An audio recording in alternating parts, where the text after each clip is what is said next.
Game number 2 of the opening weekend of hockey here in Oxford, Ohio. Miami looks to snag a series after their huge 6-4 victory last night. Welcome to the Red Hawk Radio pregame show. I'm your host, Gavin Stark, and I'll be taking you to puck drop tonight in Cady Arena. Now, the Red Hawks got a huge 6-4 win last night to open up the season. After a rough season last year where the Red Hawks were never able to get things going, last night everything was clicking for this Red Hawks team, and they ended up pulling through with a huge victory that's going to go miles tonight in this second game of the series. Last night they were able to get off to a hot start with a 2-goal first period, and the Red Hawks would continuously have answers for Ferris State and put off the season-opening victory 6-4. Let's give you some insights from Friday's game.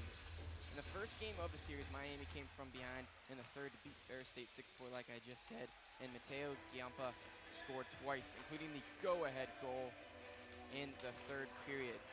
Now, Miami's goaltender, Mateo Drobek, might have just been the MVP last night with 32 total saves, an incredible number and an incredible start for the new Red Hawk.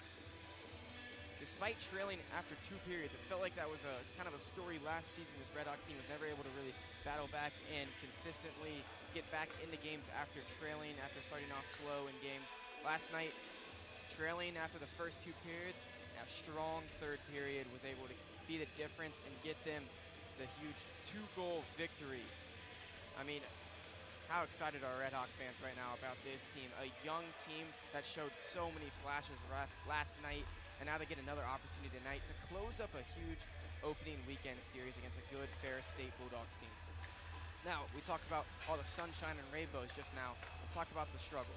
Last night, an obvious and clear struggle was faceoffs. Miami won just 33% of draws in the first game, and that's just not going to cut it as we move forward in this season and even tonight. Kind of got away with that one. You'd like to see that number get up near the 50% mark at least tonight. That's something that you're going to see continue to grow moving forward. It's just a young team. Obviously, early struggles are going to happen, and if that's going to be the face-off number, that's what it's going to be. Now, given that result, Ferris State obviously going to want to come back and bounce back in this game, but Miami, what they need to do is carry the momentum forward. Use that momentum from last night. Use that crowd energy to their advantage. We're here in a good atmosphere in Oxford. Last night, almost a sold-out crowd, expecting good numbers once again tonight on 6:05 puck drop time here in Cady Arena. Now we gave you a quick summary of the game. Now we'll give you a more in-depth summary on goals and such. Starting in the first period, Miami opened up the scoring on a power play. That power play got things going. It was just 7 minutes and 30 seconds into this game, so things were in Miami's favor quickly as they were dominating the puck. They were really dominating that puck in the first period, but Ferris was able to strike back on their own power play with 10 minutes and 24 in the first period. And Ferris ultimately took the lead with 13 minutes and 17 seconds in the first, so they won a draw instead of Gene Lewis for a score. Miami countered quickly 75 seconds later with a Giampa score, his first one of the night. That wouldn't be his only one, as we talked about earlier. He would have that go-ahead goal later in the third. So we'd end the first period tied 2-2. The second period was a Ferris State second period as they grabbed a 3-2 lead with a tipped goal, unfortunate goal.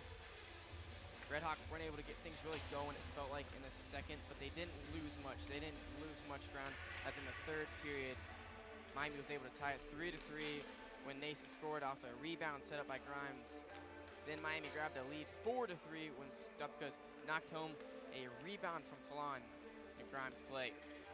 Miami extended it to 5-3 on a power play goal from Giampa. Once again, that was the huge goal of this game. That's the one everyone's remembering, and that's the one everyone's going to remember from last night's game. That was with 3 minutes and 37 seconds left, a late-time goal. It was a big scramble in front of the net, and Giampa was able to drop that one in the back of the net and get this crowd going and take a lead.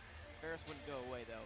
Emerson Good scored 30 seconds later to bring it 5-4, and finally, Miami sealed it with an empty net goal at the end of this one, and it would be a Red Hawks victory and celebration as we head into today. Red Hawks now with a record of 1-0, Ferris State 0-1, obviously. They're looking to take a series sweep and a series victory. What would this do for a young team? I tell you, miles. We're going to head to break. We'll be right back. When we come back, we're going to talk about notable stats of this game and storylines to watch.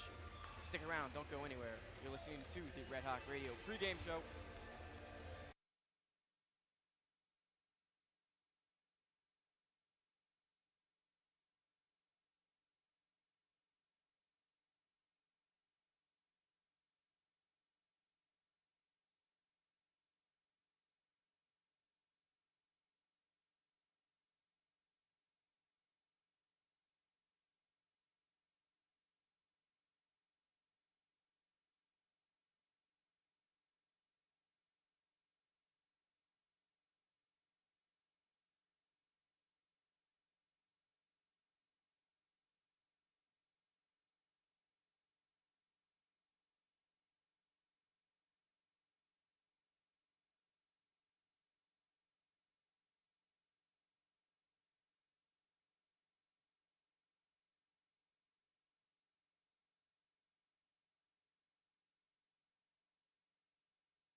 Welcome back to the Red Hawk Radio pregame show here in Cady Arena.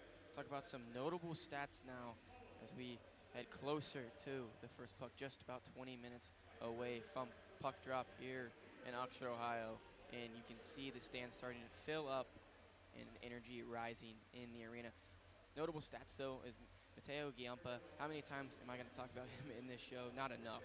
He led Miami with 2 goals last night, one being that go-ahead tally at the end that left this place buzzing. And then Casper Nason had a multi-point night, a goal and an assist that would have a huge impact on the game here.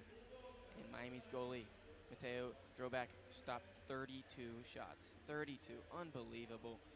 Great stuff from the new goalie here in Oxford, Ohio for this Miami team. Miami outshot Ferris 41-36, and that's going to do a lot there. Obviously, that has a big impact on that lead that they took with 6-4 victory. 41 shots, 6 of those going in the net. Some high percentage stuff from this Red Hawks team. You felt the aggression. You felt like this team, they had a style of play last night. Coach Noreen wanted these guys to start out fast, start out aggressive, and that's what they did from start to finish. Even in that second period where things were a little bit slow, you could feel momentum maybe shifting on Ferris State's side. This team showed some grit. This young and talented team showed grit. They showed some energy, and they showed that they're not going to give up. They're not going to put their backs on the walls and just give up and fall over. This team fought back in the third and ended up pulling away with that huge win. Now, power play conversions, Miami went 2 for 6, and Ferris went 1 for 5. So Miami led in that category as well, which is a big number. 33% of the time, this team was converting on their power plays, as Ferris was only converting 20% of those times. That's going to do a lot there, too. So in the statistical numbers, this Miami team really dominated, and I think that's another big part of that win. It wasn't just a win where it kind of felt like a fluke and it felt like they got dominated and pulled out with a win. No, it wasn't that at all. This is a game where they dominated, felt like they were the better team from start to finish. Even when they had that little slow gap midway through this game, you could tell who the better team was on the ice last night, and that was the RedHawks. So that feels good for us fans here, because it never felt that way really last year at all for this RedHawks team. It was just a struggle from start to finish. You could scratch that off the list already. This team looked like the better team on the ice last night. Let's talk about some storylines to watch as we head into the second game of this series tonight. New coaching era for Ferris State. We talked about that last night. Ferris enters with a fresh head coach, Brett Riley, and he's looking to get his first victory as a Ferris State Bulldog. Replaces longtime coach Bob Daniels. Riley has also brought in many new players. It's the same thing as Miami. A ton of new players and a ton of new transfers. Former players from his previous program also joining him in this team. But Miami overhaul and youth movement is something that I've pinpointed for this Miami team. Miami is similarly in transition. Obviously, a lot of new players, but only a few returners had double-digit points last year. So barely any impact from that team last year, which probably a good thing overall, honestly. And a large portion of that roster is new, including all 3 goalies. We saw last night, new goalie, no issues, amazing things the whole entire night, 41 saves. So no issues there. The RedHawks are entering year 2 under coach Anthony Noreen, and I'm looking for a huge, huge get back here for Noreen. The goalie battle in depth for Ferris. Noah West is a returning goaltender from a 13, 17, and 3 record and a 90% save percentage, but competition looms, and Miami will rely on new faces in the net, so consistency would be a challenge early for both of these teams. Close recent meetings. I mean, talk about the one last night. Look how close that game was. It was from start to finish. It took until a go-ahead goal with 3 minutes and 37 seconds left in this game to have a decider, and then an empty net goal later on in the final minutes of that ball game, or in this game. So we got some close recent matchups. 5 of the last 7 meetings went to overtime, with Miami having a slight edge at home in recent seasons. So maybe expect an overtime game tonight. You never know. Last year, both games in the series went to overtime, and last night, the game went to the final seconds. Given that result, Ferris is going to want to try to bounce back in this game. Miami, they're looking to use that momentum from last night and continue to ride the hot hands of this team. So we talked about momentum swinging from game 1 into tonight. Miami came back from a deficit to win this one 64 last night, and we were talking about it in the first half of this show, how Miami was just never really able to come back after facing some deficits early in the game, or early in their games last year. Already knocked it off the list. They did that. They've done that now. You can get that kind of storyline out of the way right off the get-go, and I think that's huge. That's a huge monkey off the bat for this team's and Anthony Noreen as well.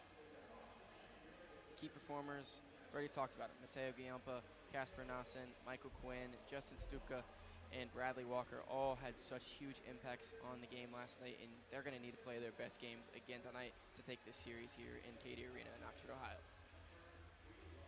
And how exciting is Mateo Drobek? Honestly, 32 saves on 36 shots. He's been brilliant. He was brilliant last night, and looking for some high numbers once again tonight, and a huge impact from him as well. We talked about face-offs earlier in the show as well. Won't really go over that one again, as they struggle with 33% of face-offs in game 1. Number's going to have to raise tonight as we try to look for a series victory. Now, the matchup advantage is a physicality battle. Ferris has more returning players, a heavier, more experienced spine, will likely try to assert physical dominance early. But last night, you saw Miami, they were physical. This was a physical team last night, and they were up for the challenge, and that's something good to see from a young, unexperienced team. So that might be an advantage that Ferris State thinks they have, but Miami showed some grit last night, and they showed they can play a physical style as well. Now, Miami is going to need to match that physicality, though, and that's going to be something that they're going to use with their speed that they showed last night, the transition plays, and limiting those turnovers. Special teams could tilt the balance. Power play and penalty kill units will be under the microscope. Last night, Miami was 6 power plays, converting on 2 of those. They're going to need some numbers like that once again tonight if you're looking for a big victory.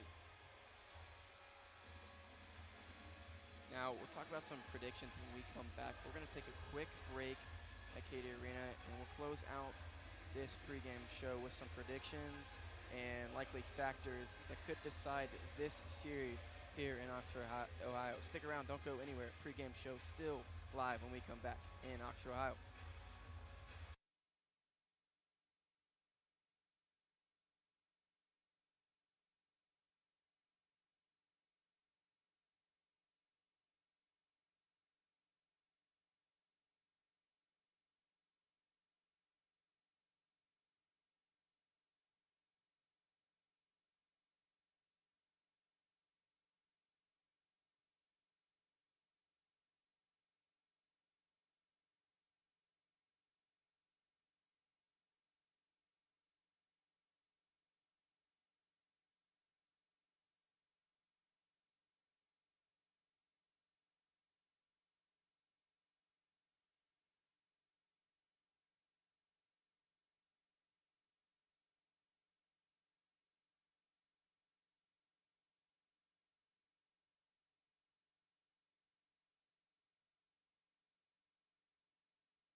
Welcome back to the Red Hawk Radio pregame show. Gavin Stark. I'm going to be taking you to a puck drop here, and we're going to give you some prediction factors and what could decide this final outcome in this opening weekend series here in college hockey for the RedHawks and the Ferris State Bulldogs.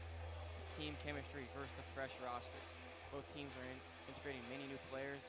The one that gets faster might take an early advantage. It's goaltending steadiness also. If either side gets consistent saves, it could swing tight games. Last night you saw the goaltending steadiness from the RedHawks, where Drawback was able to just get so many great saves and honestly plays that you didn't think were even able to happen so consistently, but it seemed routine for Drawback in this RedHawk defense. Special teams and discipline. In tightly matched games, power plays and penalty kills often decide that margin, and the RedHawks need to stay on top of that if they want to win this one. Face-off battles. Miami has to improve from game one. They cannot struggle on those face-offs again and expect to come out here with a series victory. You got to dominate in the draws and give Ferris more puck possession. Third period stamina. Miami showed last game that they can explode late. Can they sustain that again? Can they show some more stamina in this game? Because that was kind of the final factor of that one in the third period. It looked like that Red Hawk team wanted it more. They fed off the crowd last night. They're going to have some more crowd tonight as well once again. So what's that third period stamina going to look like? Obviously, Ferris State's going to look to correct that and look to keep the legs fresh as they head later into this third period. If this one's tight once again, that's going to be something you're going to be thinking about in the back of your head, is which team's going to have some more stamina. And we already saw it last night. That was Miami. Discipline. Obviously, Miami's team's young. A lot of freshmen on this team, 12 freshmen in total. So avoiding those bad penalties will be huge for this club and huge for what goes on in this game. And lastly, rebound control and defense is zone clear. Preventing second chance opportunities could be difference in a tight game, and that's going to really help out that defense. So let's get rid of those second chance opportunities, and let's get a victory here in Cady Arena, and let's get a series win for this RedHawks team. That's all I've got for you for this pregame show.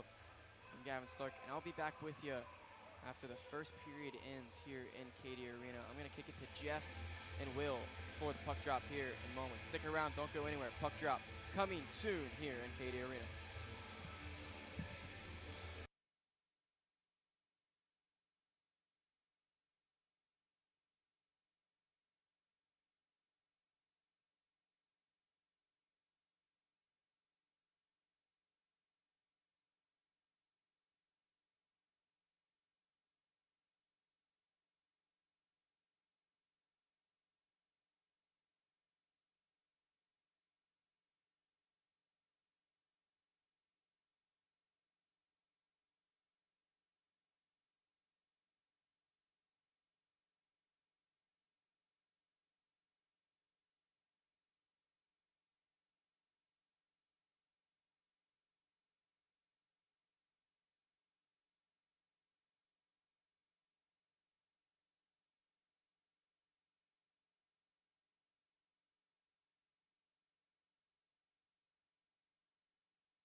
342 days was the last time the Miami RedHawks saw a victory in the stat sheet, but last night was the first time against these Ferris State Bulldogs in a while as well. My name's Jeff Middleton alongside Will Salzarulo.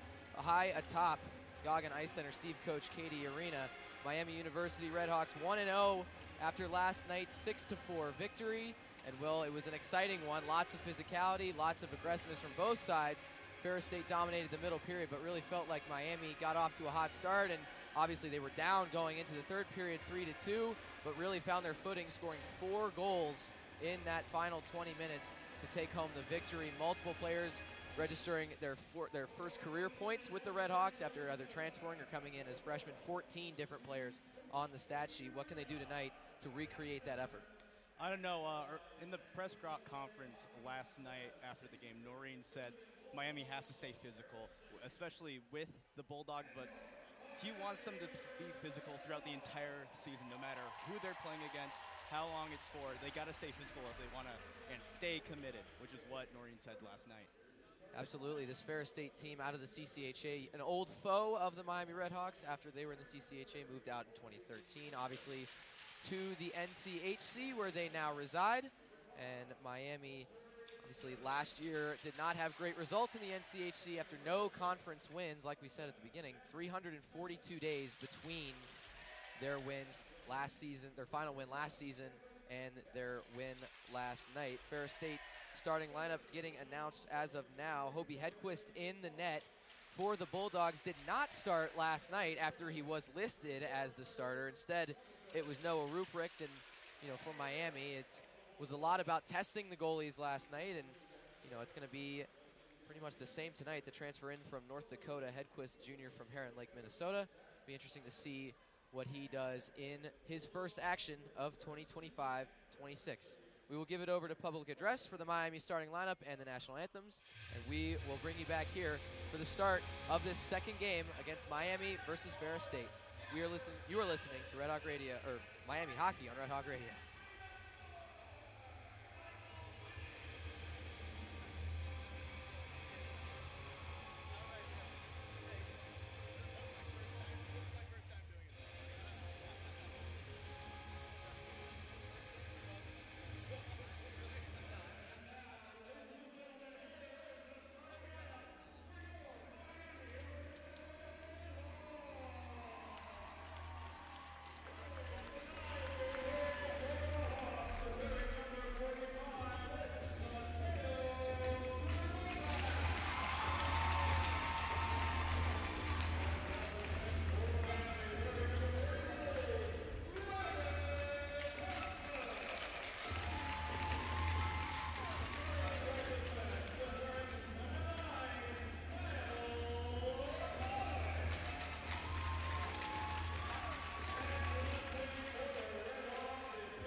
Back here at Goggin Ice Center, Steve, Coach Cady Arena for the second and final matchup of the weekend between the NCHC's Miami RedHawks and the CCHA's Ferris State Bulldogs. Both teams donning the same uniforms they wore last night. Ferris State in the all-red uniforms, red helmet, red jerseys, yellow numbers and names with black outline, and of course yellow and black on the bottoms and elbows of the jerseys with red socks and yellow and black on there as well. Miami donning their reds with white helmets, or whites with white helmets, red on the shoulders and red stripes on the bottom, red pants, white socks with red stripes as well there.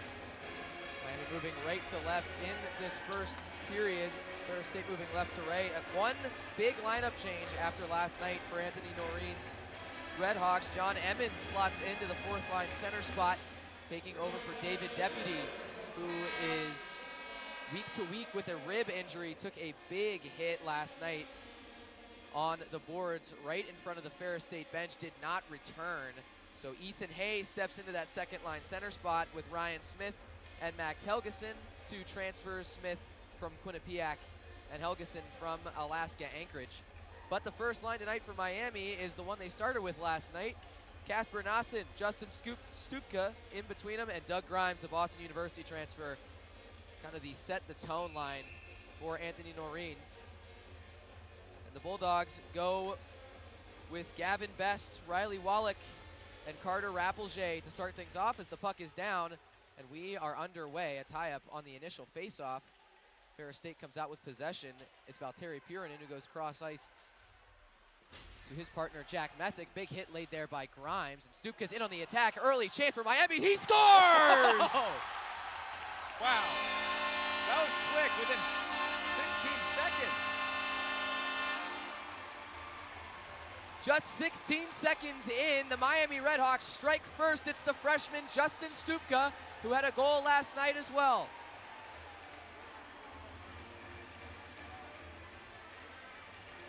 A hard forecheck from the freshman, able to poke the puck by the defender. Believe that was Purinen. And immediately, Bulldogs head coach Brett Riley changes the lines. Really short shift, obviously not one that you want to start the game, but nonetheless, the RedHawks go up 1-0 early. In Ferris State last night, the biggest part of the game for them was their responses after Miami goals, as they get the puck moving towards their offensive zone. Instead, it's going to be Trevor Tallene who ices the puck all the way down.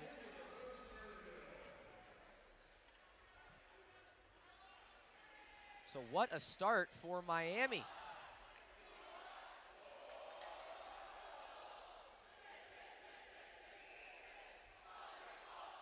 Coach Noreen puts out his first line against the Bulldogs' second line. It's Ilya Morozov, the youngest player in college hockey this year, 17 years young.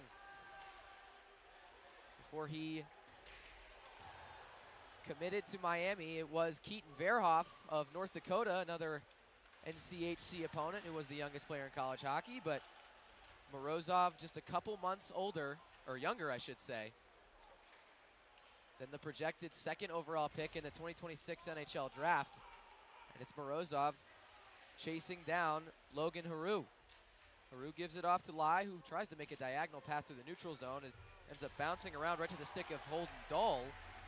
Now Ferris State possesses. Dole has it on the far half wall, up to Lai and over to Haru on the near side. Haru plays it down. It's going to be a penalty on Miami. Wasn't able to catch what it was, but we'll hear in a moment.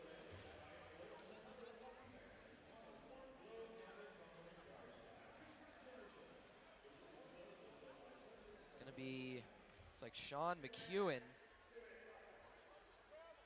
2 minutes for cross-checking.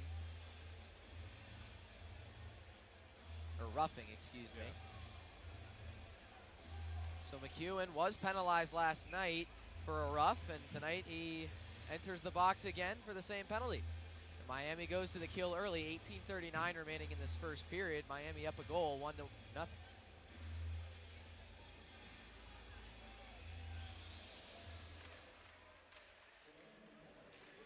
Faceoff is tied up and brought out to the side by Josh Zary. Had a power play goal last night for the Bulldogs. Led the nation in power play goals over his career. 26, or I should say 27 of his 45 career collegiate goals are power play goals. But Miami's able to get a clear out from their zone, and the Bulldogs will have to regroup. Chris Lai makes his way through the neutral zone, pressured there by Hay, played back to the defenseman. Now it's Rappelje, rims it around the offensive zone. Zeri's there with his skate, but it pops right out to the Miami defender. That's Max Helgeson, who will send it down the ice and actually go chase it himself. He'll go 1-on-2 into the near corner, but turns the puck over behind the Ferris State goal line.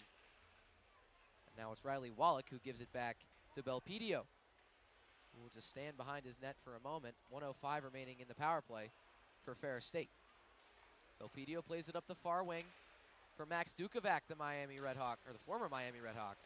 Play out in front. That's a kick save there by Droback, and he'll kick it to the corner. And another clear by Miami with 49 seconds remaining in the power play. Hedquist out to play it, just drops it off for Belpedio, who will once again take it behind his own net. Just for a moment, though, Bradley Walker pressuring, and he plays it again off the far wing to the former RedHawk Dukovac. Dukovac dumps it in. First to it is Ryder Thompson. He plays it around, but it's stopped by the skate of Haru. And it's rimmed around the other way. Kyle Aucoin, the Harvard transfer from Miami, tried to get up there, but wasn't able to get a stick on it. Now Ferris State has possession. Best plays it across, but that's tipped by Hay, and Belpedio is unable to keep it in the zone, and Ferris State will once again have to regroup. Now Tyler Schleppe at the near corner.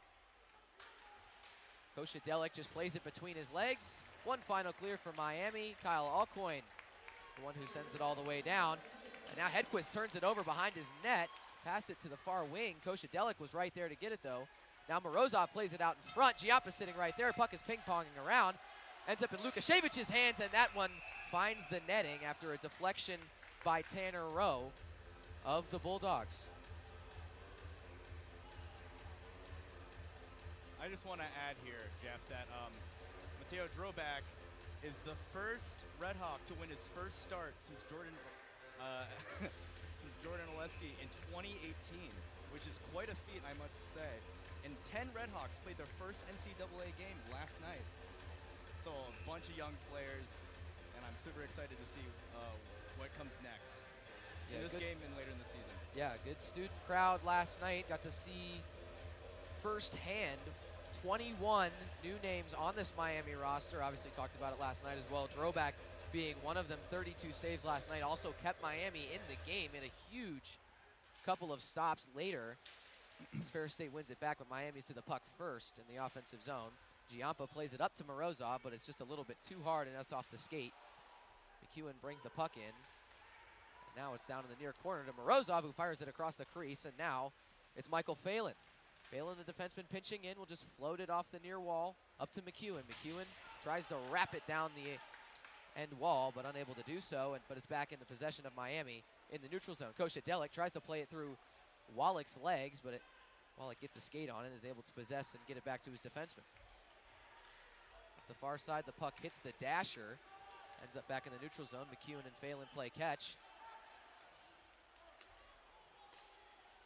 McEwen stumbles with the puck for a moment, tries to play a diagonal pass through the neutral zone, but that's tipped by the stick of Emerson Good. And now Michael Quinn, one of the goal scorers last night, the first goal scorer for Miami last night as well, steps into it and plays it back to Lukashevic. Lukashevic plays it up for Doug Grimes. Kasper Nassen goes in on the forecheck, hits the 6'6" frame of Wallach, and now it's Stupka, the goal scorer, who plays it back to Lukashevic in the neutral zone. Nassen will just tap that in as Tallene tries to play it through the middle. Now it's Bradley Walker moving in. Walker tries to play it to the 5-hole, but Hedquist shuts him down, and we've got some extracurriculars. Doug Grimes has his helmet thrown off.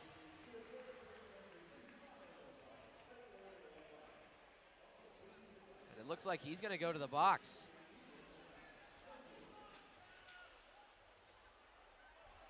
Actually, it's going to be him and Riley Wallach.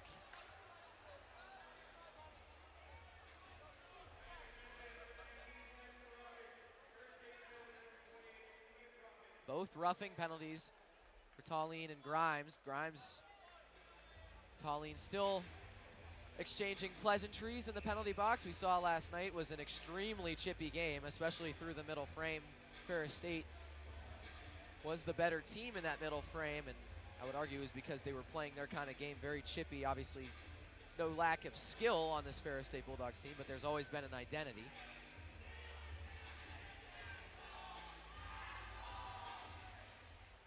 Ryan Smith against Tyler Schleppe. Schleppe wings the puck back to his winger, and it ends up on the stick of Carter Rappelger.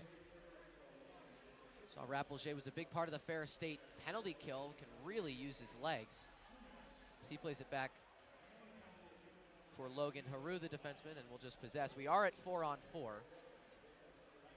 Ferris State using that extra open ice to try and create some things. Max Dukovac uses his legs through the near side, makes a nice move around Smith, playing the puck through the stick and wraps it around, trying to find Jean-Louis, but instead it's the stick of Helgeson.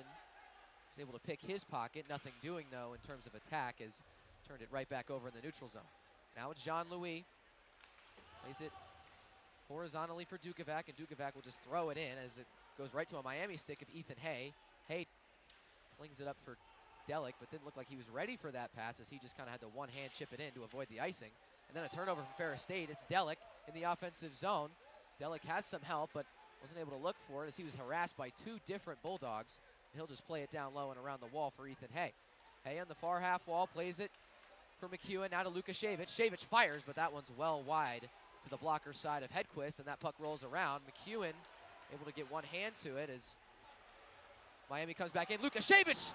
Save, glove save, rebound, sits again. Lukashevich back to Morozov, fires, but that one's blocked by Best on one knee. Morozov now at the point, plays it across for Lukashevich, the Michigan State transfer. Now back to Morozov. Morozov holds behind the Ferris State goal.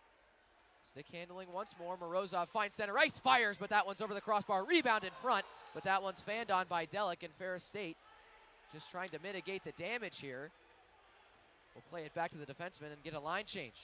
Now it's Emerson Good.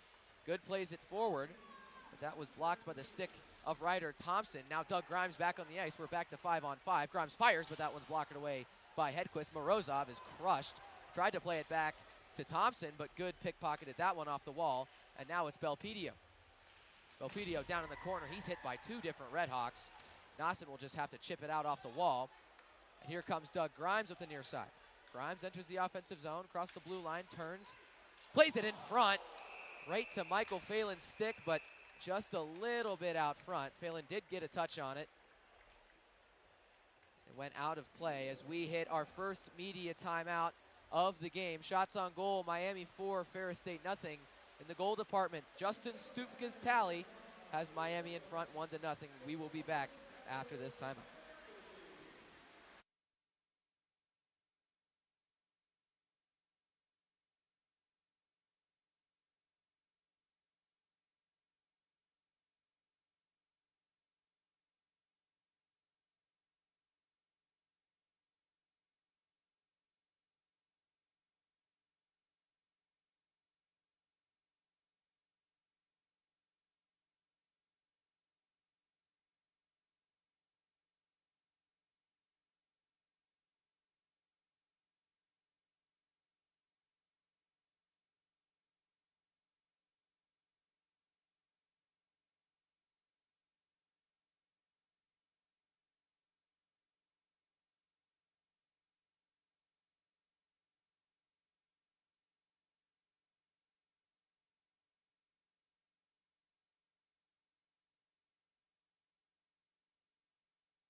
Back here at Goggin Ice Center as Miami has a 1-0 lead over Ferris State. 12:31 remaining in this first period. 4 shots on goal for the RedHawks. Bulldogs still looking for their first, as John Emmons will take the faceoff against Josh Zeri in the Miami offensive zone on this near side. Once again, Miami moving right to left in this first period. Ferris State moving left to right. Emmons is kicked out of the face-off circle. Bradley Walker will take it, and Zary wins it back. Ferris State will just clear, though, as it's played out to the neutral zone, where Quinn has it, played it D to D, and now Aucoin will just play it low. Now Ferris State will try and play it up, but Miami just suffocating the neutral zone right now as Bradley Walker is dumped into the bench, and Michael Quinn is going to take a penalty. Wow. That was a huge hit laid by Josh Zary, and Michael Quinn comes in right behind him and gives him a good cross-check where the pads are not, between the pants and the chest protector, and that's a penalty for Michael Quinn as Miami's going to go to the penalty kill here.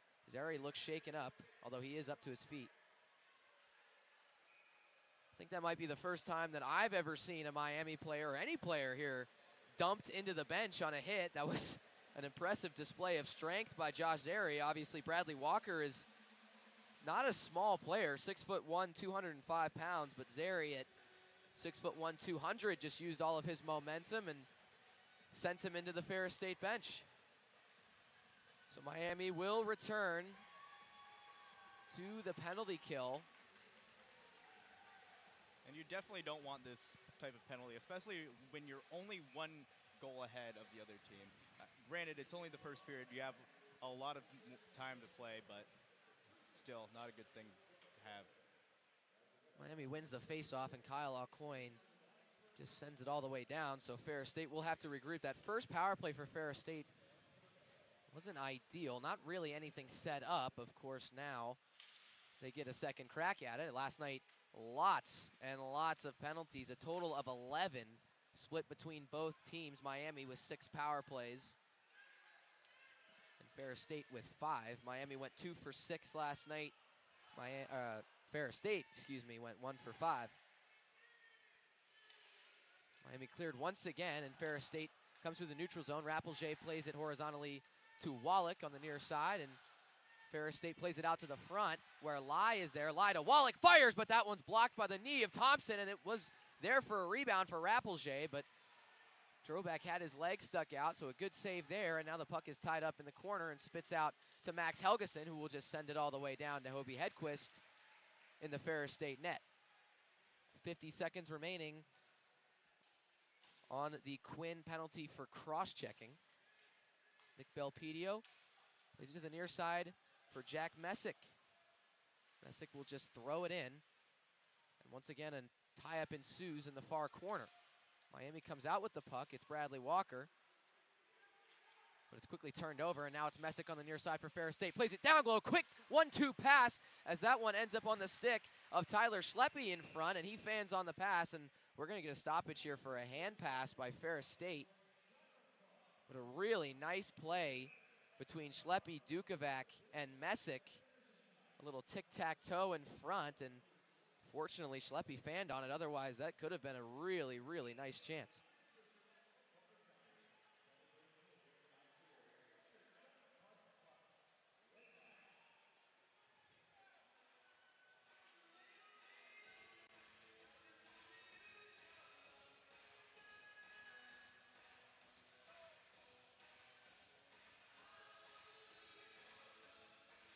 So a draw on the near side here. Belpedio fires that one wide to the glove side after a clean face-off win by the Bulldogs. Belpedio has it back center point. Belpedio plays it near side for Best. Best plays it down low for Dukovac, and he uses his legs to bring it out to the half wall. Plays catch with Messick, and now it's Messick in the near circle as the penalty comes to an end. Now it's Dukovac in the far circle. Dukovac spins once, makes a nice cut back, but is checked by Bradley Walker. Plays it back for Belpedio. That one is rolling on him and is fanned on as Aucoin is just trying to get the puck out. Ended up fanning on that play. And now it's Nick Mikan, St. Thomas transfer, who's able to get it out cleanly. Plays it up to Quinn, and he'll play it to Aucoin, who is going to change after a long penalty kill. Now Mikan plays a hit down below the Ferris State goal line. It's Mateo Giampa who ends up with the puck. His stick is broken. It's a Ferris State stick, but the Bulldogs come out with it anyway. Tanner Rowe plays it down low. Silic presses hard there on Delic. Now it's Rowe again in front. Sits there. Jean-Louis fires, but that one's high and wide. And it rims its way around to the near half wall. Morozov will just play it back for Lukashevich, and he'll play it to Phelan, who will just send it off the glass. The call is icing. Fortunately for Anthony Noreen, Morozov, Giampa, and Delic all out there. They are aligned together. They were fantastic yesterday. Lots of puck possession. So not really any issues regarding line combinations after an icing. Yeah, and Miami last night outshot Ferris State 41 to 36. I felt like they had a puck a lot more than Ferris State did. Had a lot more, of course, shots on goal and getting more goals in the long run.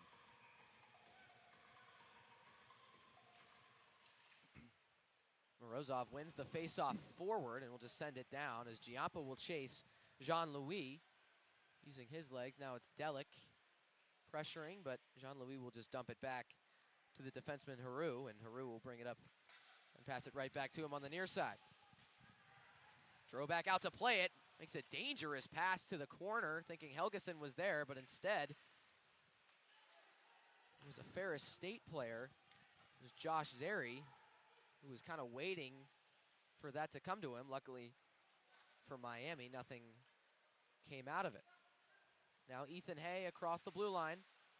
Turns that puck over with a nice stick play from Tallene, and now it's Best across. Best fires that one right into the chest of Drobak, and we're going to get some extracurriculars as don't think Ryder Thompson took much pleasure with how close Gavin Best got to Drobak on that play. One of the unspoken rules of hockey: never get close to the goalie. Never touch him. Don't mess with him.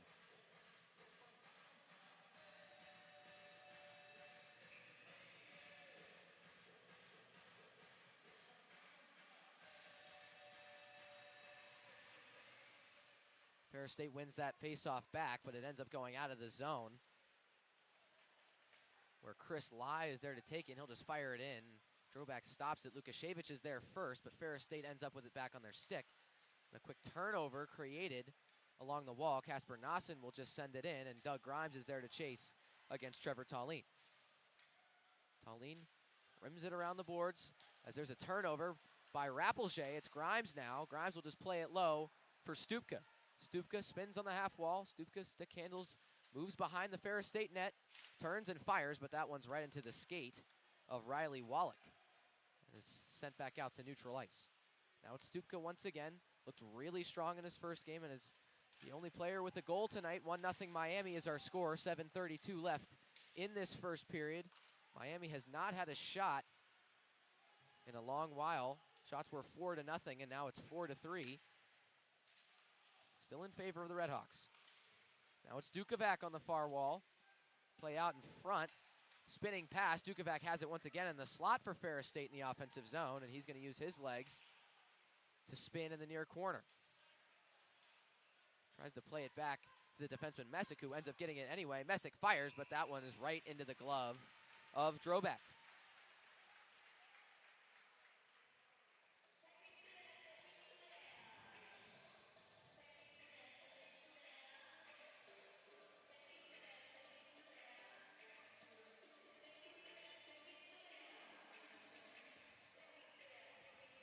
Drobak, a U Sports transfer from Oakville, Ontario. He played at Western Ontario. U Sports, for those that don't know, is the college equivalent in Canada. So, along with the fact that teams in the NCAA can dip their hand into the pot of CHL players, they can also dip their hand into the pot of U Sports players, to which Miami did that a couple of times, both with Drobak in the U Sports and players like Coach Adelic out of the OHL, along with Ethan Hay out of the OHL as well, as Miami now possesses the puck in the offensive zone after winning the defensive zone draw. It's Max Helgeson, not a transfer out of the CHL, or I should say a commitment out of the CHL. He was a transfer from Alaska Anchorage, as Ryan Smith is lit up by two different Bulldogs. He is not happy with that, but the extracurriculars are limited, and we hit our second timeout of the period. Miami's still up 1-0, but Ferris State has evened the shot counter at 4. We will be right back after this break.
Back here at Steve Coach Cady Arena, Jeff Middleton alongside Will Salzarulo as there's 6.5 minutes left in the first period. Miami leads 1-0. Ferris State, though, making a push as they were down 4-0 in the shout counter before tying things up. Miami looking to kind of regenerate their momentum. We saw this last night as the RedHawks and Bulldogs both had to deal with spurts of momentum. The RedHawks finally found their groove towards the end of the game. Ferris State wins the puck back. A D-to-D pass is played up to the neutral zone. Miami ends up with the puck, and Ryder Thompson, the defenseman, clears it in, but a quick play by Hobie Hedquist to his teammate. Puts the puck down in the Ferris State offensive zone. Ferris State plays it out in front. That was Tanner Rowe waiting for the puck, but unable to get anything on it as he was tied up. And nice outlet pass from Aucoin to Ryan Smith is quickly thwarted there by Jack Silich of Ferris State. Miami has the puck once again in the defensive zone. Thompson tries to play a cross-ice pass to Ryan Smith, but that one is just off the end of the net, or the side of the net, I should say, and it's going to be an icing for Miami. 5:40 left in this first period.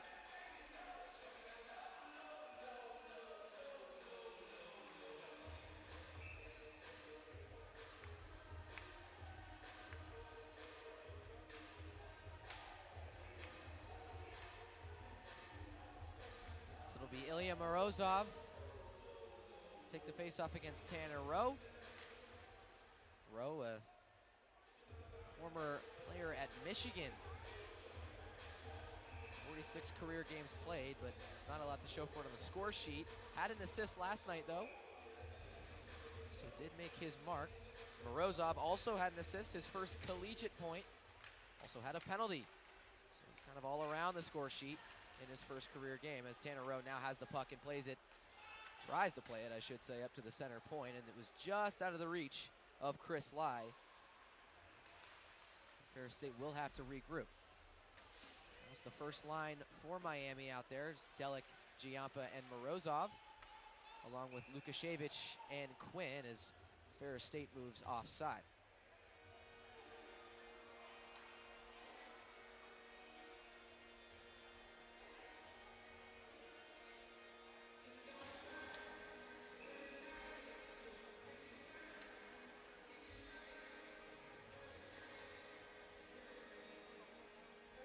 Face-off between Wallach and Morozov, two big bodies in the face-off dot just outside the Ferris State offensive zone. Mateo Giampa picks the pocket of the Ferris State defender, and he'll bring it in with possession in the offensive zone. Lukashevich fires. That one's blocked off the skate of Rappelje. He hops right back up.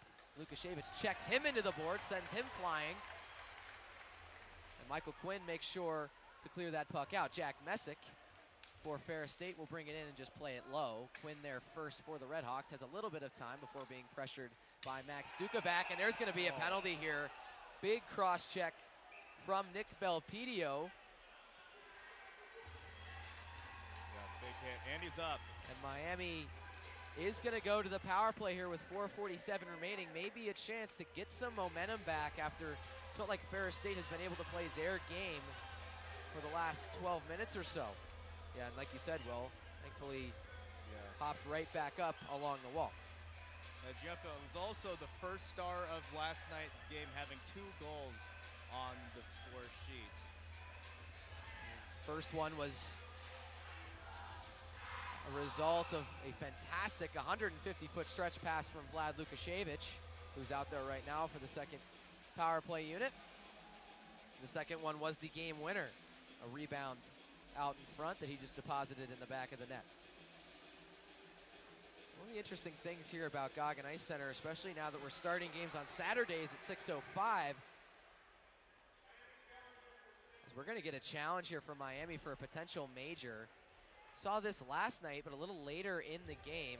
At the time, Miami was winning, so it made a little bit of sense to try and bury Ferris State. I believe it was a charging penalty in the third period. Right behind Miami's net. Yeah, Riley Wallach laid into Michael Phelan, a not very big player, 5'11", 175, going against 6'6", 245, just kind of an awkward hit. Wallach did get a penalty, and Miami wasn't able to convert on the power play, but Miami ended up challenging for the major. Yeah, one of the interesting parts about Goggin Ice Center now that we're starting games on Saturdays at 6:05 is this is going to be a really quick review.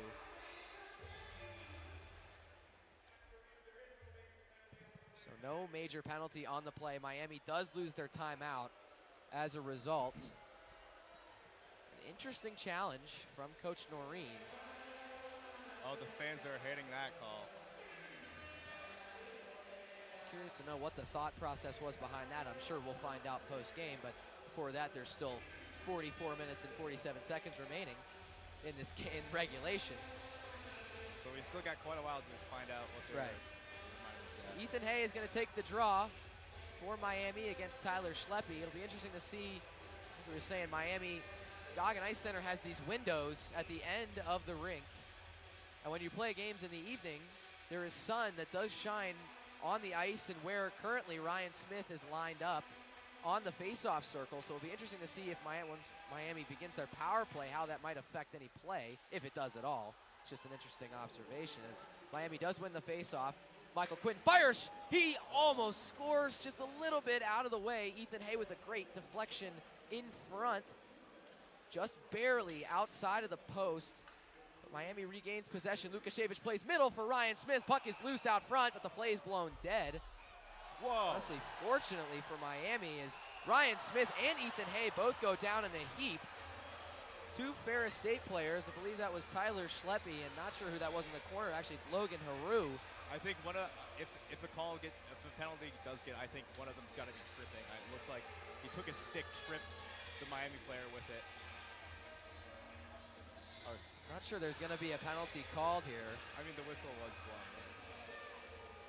Oh, wow. Yeah, looking at that replay, there was...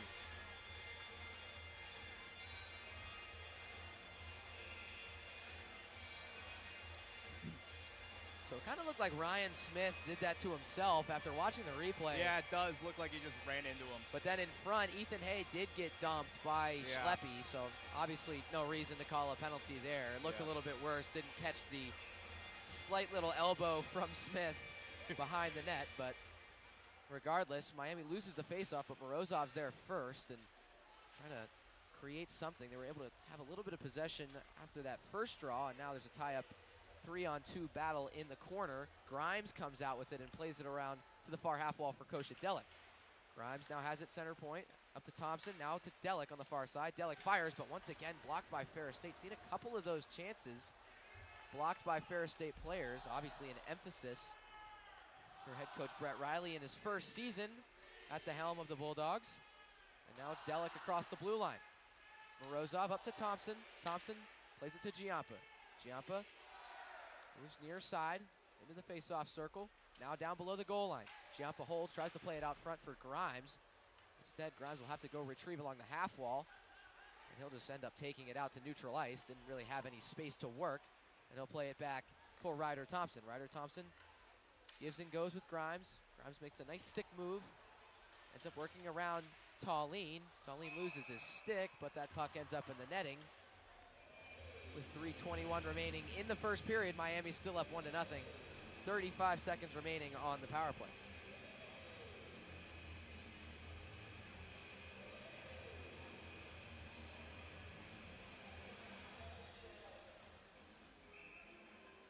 So the second unit comes back out on the ice. Once again, 35 seconds remaining on the power play for Miami. Ethan Hay to take the draw against Riley Wallach. Hay was not ready for that puck to be dropped. Ryan Smith not afraid to get into it with some of these Ferris State players as him and Chris Lai come together along the wall after the stoppage. Ethan Hay ready for that draw now, and he wins it back. Michael Quinn holds near point. He'll bring it center and plays it back to Lukas Šević. Šević and Quinn play catch. Šević will just play it down low to the far corner, but nothing resulting there. And Lukas Šević ended up pinching, but the puck was played out on his side and sent all the way down. 13 seconds remaining. One last rush for the RedHawks here on this power play. Quinn just plays it in low, and Casper Nassen's there to chase. Forechecks Jean-Louis. The extra skater for Ferris State tonight was the extra skater last night, and I believe on his first shift ended up scoring from the point. A great wrist shot over the shoulder of Droback as now Ferris State comes in and saved by Droback on the Bulldogs shot. So a good kill from Ferris State, a couple of block shots, and now back to even strength. Yeah, Droback last night had stopped 32 shots from the Bulldogs and became, as I previously mentioned, the first starter Red Hawk since 2018 to win their first start. So Miami's fourth line out there against the Bulldogs' fourth line. Bradley Walker in to take the faceoff, scored the empty netter to seal the deal last night. A great diving play from Max Helgeson in the Miami defensive zone. Got the puck to him in midair, and Walker impressively batted it out of midair and one-handed it into the net and sealed the deal for the RedHawks in their first win of the season, as Walker is the same guy bringing it up right now. Walker plays it all the way around, and Emmons is there and inside the blue line, but unable to keep it in. And we're going to get another penalty here. Not sure what for. Looked like there was a little bit of a tangle up in front of the Ferris State bench. And it's going to be another penalty on Ferris State. Emerson Good will go sit. Miami once again returns to the power play with 2 minutes and 9 seconds remaining in the period. So no layover for Miami if this power play does go the full 2 minutes, but good way to end the first period if you can try and create something here. Emerson Good will go into the box for roughing. Morozov, Grimes, Giampa, Delic, and Ryder Thompson are the five for Miami. For Ferris State, it's Lai, Wallach, Rappelje, and Haru to kill. Puck is bouncing around in the face-off dot, and now it's Rappelje using his legs. Once again, saw this a lot yesterday. Makes a cut to the net, left side save for Droback, and now Miami just turns the other way and moves forward with Mateo Giampa. Giampa passes back for Delic. Delic just spins and gives back to Thompson at center point. Now Morozov near side. Morozov plays down for Giampa. Giampa and Morozov switch. Giampa moving near point now.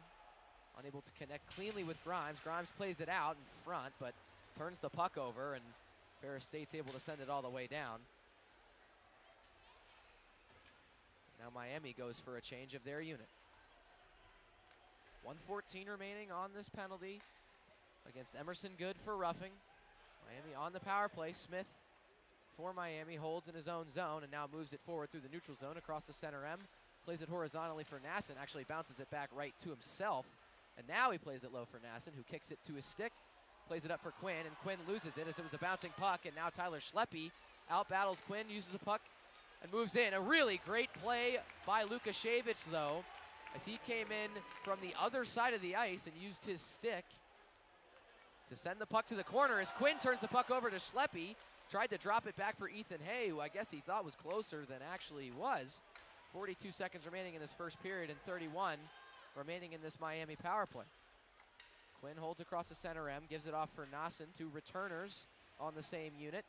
7 returners on this Miami roster this upcoming season. I should say this season. Quinn just pokes the puck away from Rappelje and tries to bend it around his defender to Smith, but ends up turning the puck over and is now in the hands of Jack Messick. Messick plays it off the wall, and now it's Miami the other way. Bradley Walker with 10 seconds left. Walker sauces it to the front, and nothing doing there as Hedquist covers, and Miami player was sent into the net. I believe that was Kyle Aucoin who was sent in, and it was Holden Dole who pushed him from behind. I remember in last night's game, a Miami player ran into Ferris State's net, actually had to stop the play. The net got out of place, had to fix it. I just want to point out 4 of the 6 penalties this period have been for roughing. Very, very aggressive physical game, if I must say so.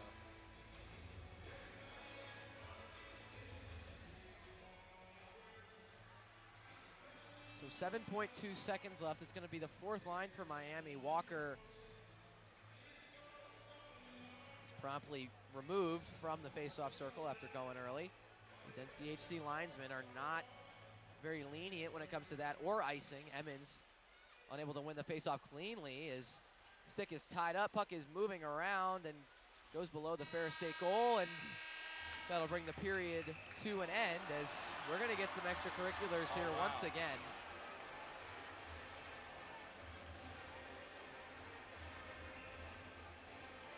Saw a lot of that last night, and the tempers have clearly carried over into tonight's game.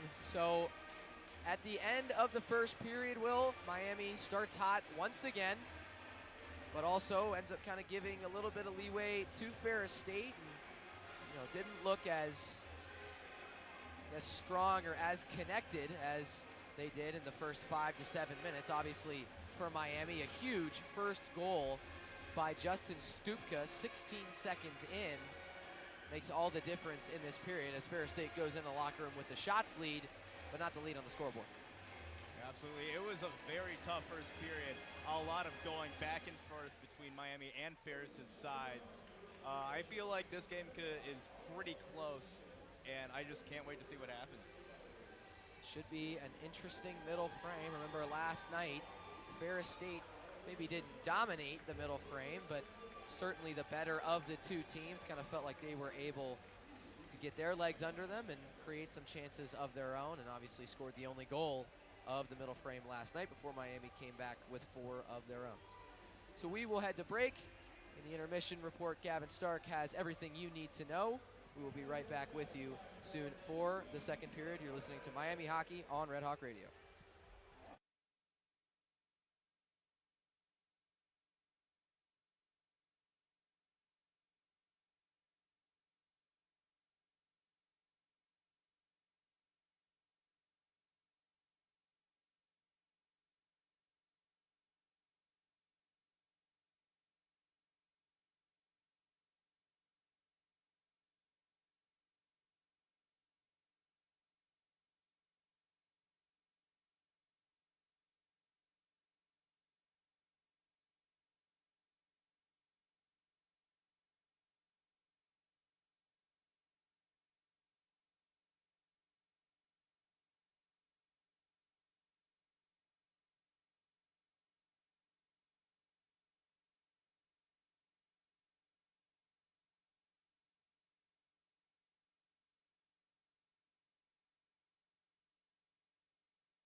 It's intermission here in Coach Cady Arena.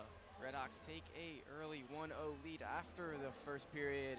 It was a quick 16 seconds into this game. Freshman Justin Stupka picked up right where he left off last night with another goal, a breakaway with a goal unassisted to get things started in. Wow, talk about a dream start. That was perfection, and Miami used that momentum. It felt like in that first 10 minutes of the period, they really dominated. I'd say about the 8 to 10 minute mark of the first period, they were dominating, and then it felt like Ferris State started to get things going.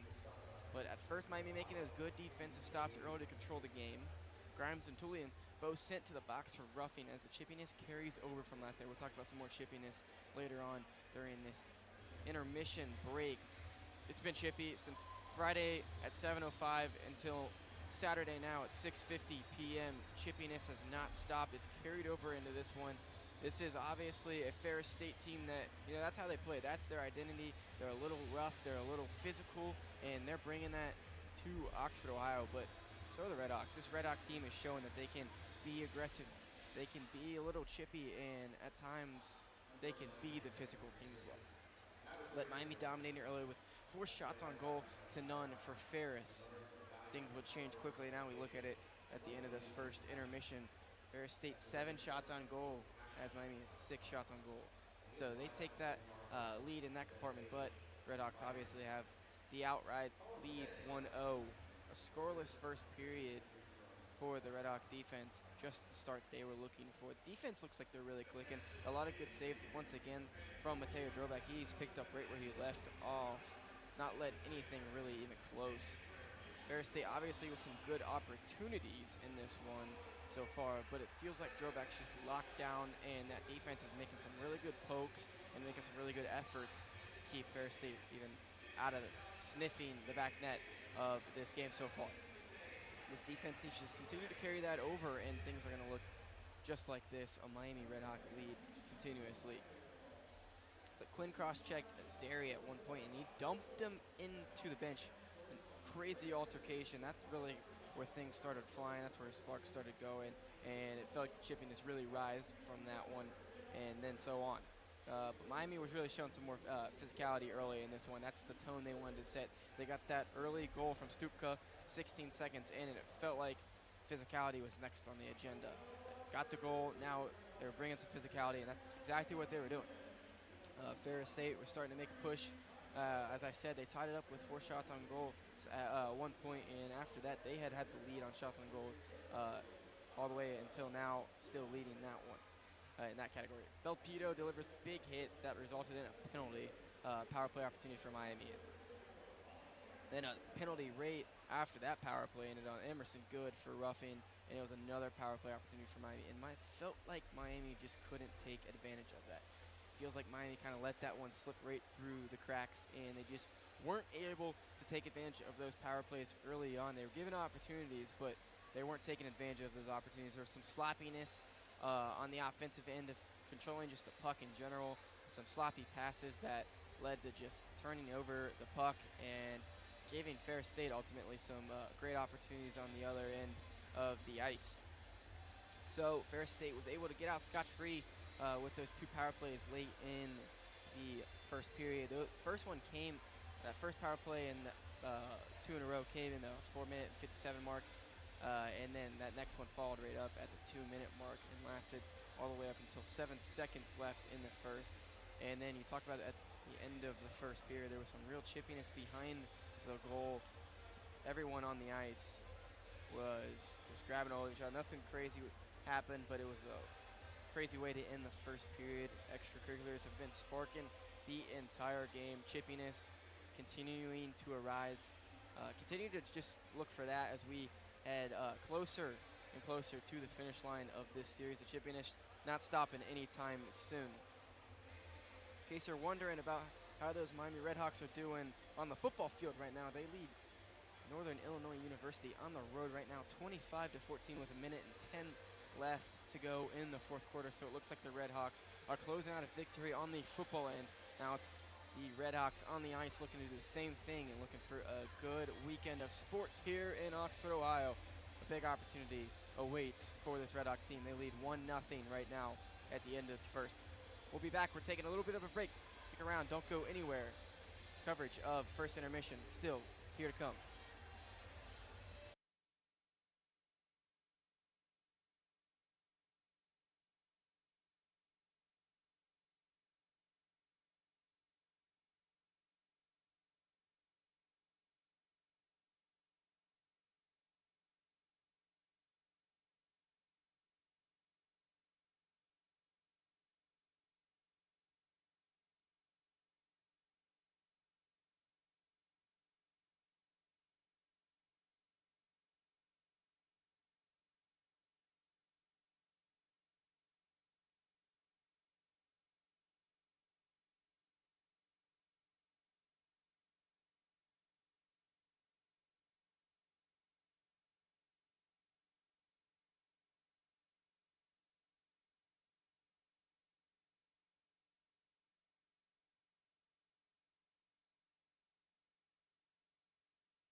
Back here at Coach Cady Arena, RedHawks leading 1-0 after the first period. It's the first intermission break.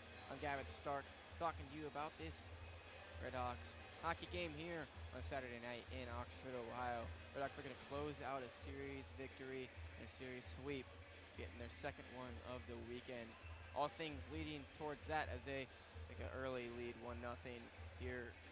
We're going to go over some quick stats before we head back into second period of play. Just about 5 minutes left of intermission here in Oxford. Obviously, Miami leads the goal category with 1, Ferris State nothing. Of course, the assist category as well. Miami leads that 1-0 as well. Shots on goal. Ferris State leads this one 7-6. They got no dice to show with that one. Total shots, Miami leads that one just slimly. 14 shots, Ferris State just behind with 12. Power play goals 0-0. They both had 2 opportunities on the power plays. Miami's came late in the first. It felt like they were able to maybe use that as some momentum, maybe get another goal late in the first, but that was not the case at all. It felt like Ferris State really did a good job holding that off, both power plays late. They both came with 4 minutes to go and less in that first period. Ferris State's came a little bit earlier, and they weren't able to do anything with that as well. So no one leads that category. Both struggle with power plays in the first. Short-handed goals, 0-0. Penalties, both tied up at 3 penalties apiece. All penalties resulting from roughing. So it's been a physical, chippy series, and it's been a physical and chippy first period as well. Face-offs won, Miami. This is a big one that you have circled now.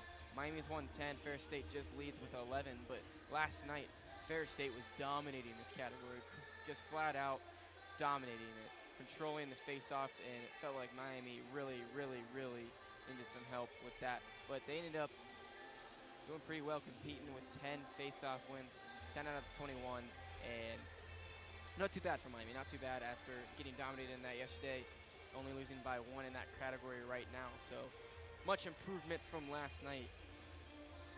Obviously, last night, 33%. I mean, just not good. They're nearing in on 50% right now. We talked about that in the pregame show. If you can get close through to that 50% mark, if not over that 50% mark, that can do miles for this game right now. They lead 1-0, and I think faceoffs could be a big key as we move forward in this one. Block shots, Ferris State with 5, Miami with 4, so Ferris State just leading that one slimly as well. And in penalty minutes, both matched up at 6 apiece. This game's been chippy. RedHawks is leading though 1-0 right now. Just 3 minutes away from the second period of this one. When we come back, it's going to be Jeff, Middleton, and Will. They're going to lead the way in the second period. I'll be back for the second intermission. Gavin Stark saying so long for now, but stick around for the second period.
Welcome back to Steve, Coach Cady Arena. My name is Jeff Middleton alongside Will Salzarulo as we get set for the second period between Miami and Ferris State. Miami up 1-0 off the early goal from Justin Stupka, the freshman, his second of the weekend and second of his collegiate career, assisted by Casper Nossen, who had a goal and an assist last night as well. Will, we talked about at the end of the first how it felt like Miami kind of dominated the first 5 minutes like they did last night, and then, as Ferris State kind of warmed up into the game, they were able to play more of their style, more to their identity. Which means, obviously, chippiness, hitting, physicality, just grit and grind, and Miami maybe not trying to outskill them, but trying to outpace them, outcondition them, while also playing that physical game in that first period, trying to do that in the second period here. Yeah, it was an absolutely very physical first period. A lot of extracurricular activity, especially when the whistle blowed. Yeah, just a lot of, I feel like a lot of grit, as you previously mentioned. And Noreen this is what he's looking for. He's looking for a very physical team, no matter who the opponent is, is what he said last night during the press conference after the win. Mentioned Coach Noreen going with his line of Nossen, Stupka, and Grimes against Best, Wallach, and Rappelje for Ferris State. The pairs are Ryder Thompson with Kyle Aucoin and Jack Messick with Xavier Jean-Louis for Ferris State, as the puck immediately goes out of play in the neutral zone, and we'll just come back to the center M and do it all again 5 seconds in. Again, the only goal of this game so far. Ferris State does lead the shot counter. Miami and Ferris both 0 for 2 on the power play. As that puck is won back, and Kyle Aucoin is getting mugged in the corner by Gavin Best, the captain for this Ferris State team, and it's going to be a penalty on Ferris for that play. Aucoin just brought down with the free arm of Best, and really a surprise to see that called, but once again, an early opportunity for Miami to strike just 20 seconds into the period. It's going to be a hook, not a hold. on best, but nonetheless, Miami will have a man advantage, their third of the game thus far.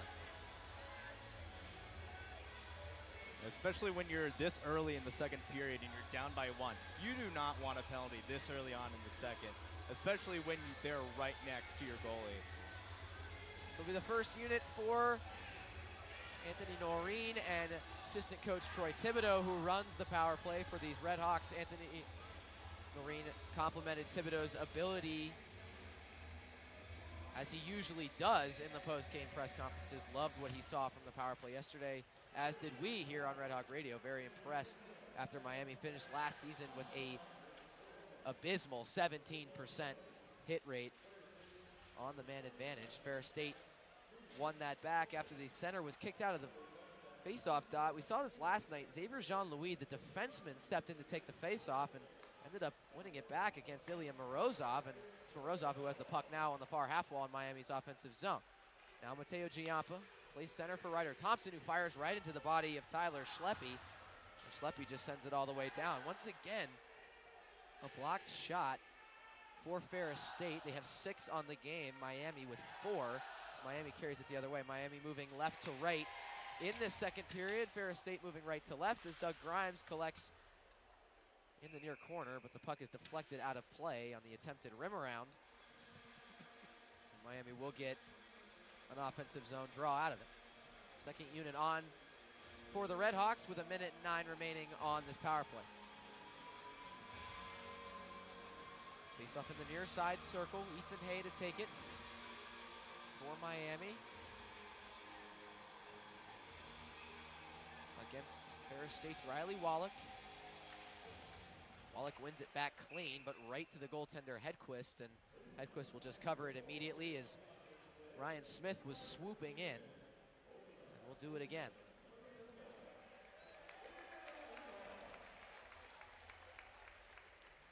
Hay against Wallach for the second time in the face-off circle.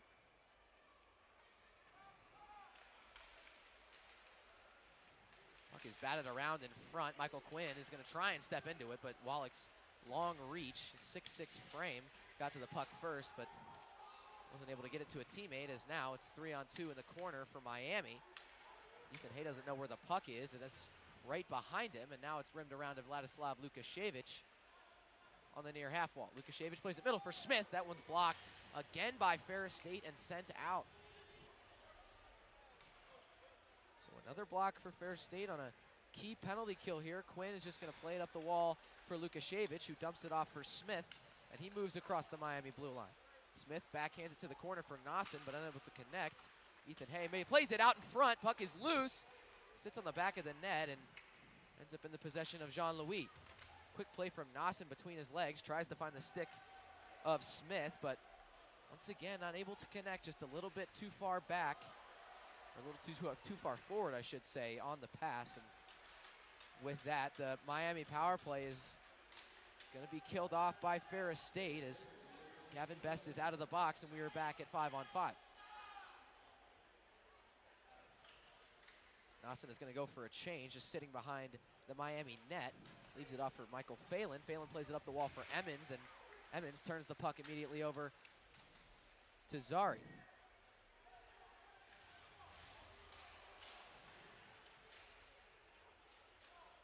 Puck is batted around in the Miami defensive zone. Ends up back on the stick of Phelan. Phelan plays it up the wall for Emmons. Emmons once again loses it on the wall, and Ferris State's going to come the other way. Zari had it in his feet before Sean McEwen, freshman defender, brought it out through the neutral zone and played it cross ice where Emmons is there to meet it. Emmons unable to win the battle cleanly in the near half wall, or the near corner, I should say. The puck is played all the way around to the far half wall where Zari's there. He takes a big collision, but makes a good play, unable to get the puck out though. Donato uses his hand to recover it before giving it off to Morozov. Makes a nice spin move at the blue line. Pass across ice. It's Aucoin. He fires just wide. Wow. Now it's Donato. Near side. Plays it down low along the ice. Not really anything that would create a quality scoring chance. And Hobie Hedquist is just going to pounce on this one like a cat. Try and calm things down as the puck was bouncing around the offensive zone for Miami. And yeah, that shot from Aucoin probably his best chance of the weekend, if not one of his best, and just sent it a little bit wide to the glove side of the North Dakota transfer.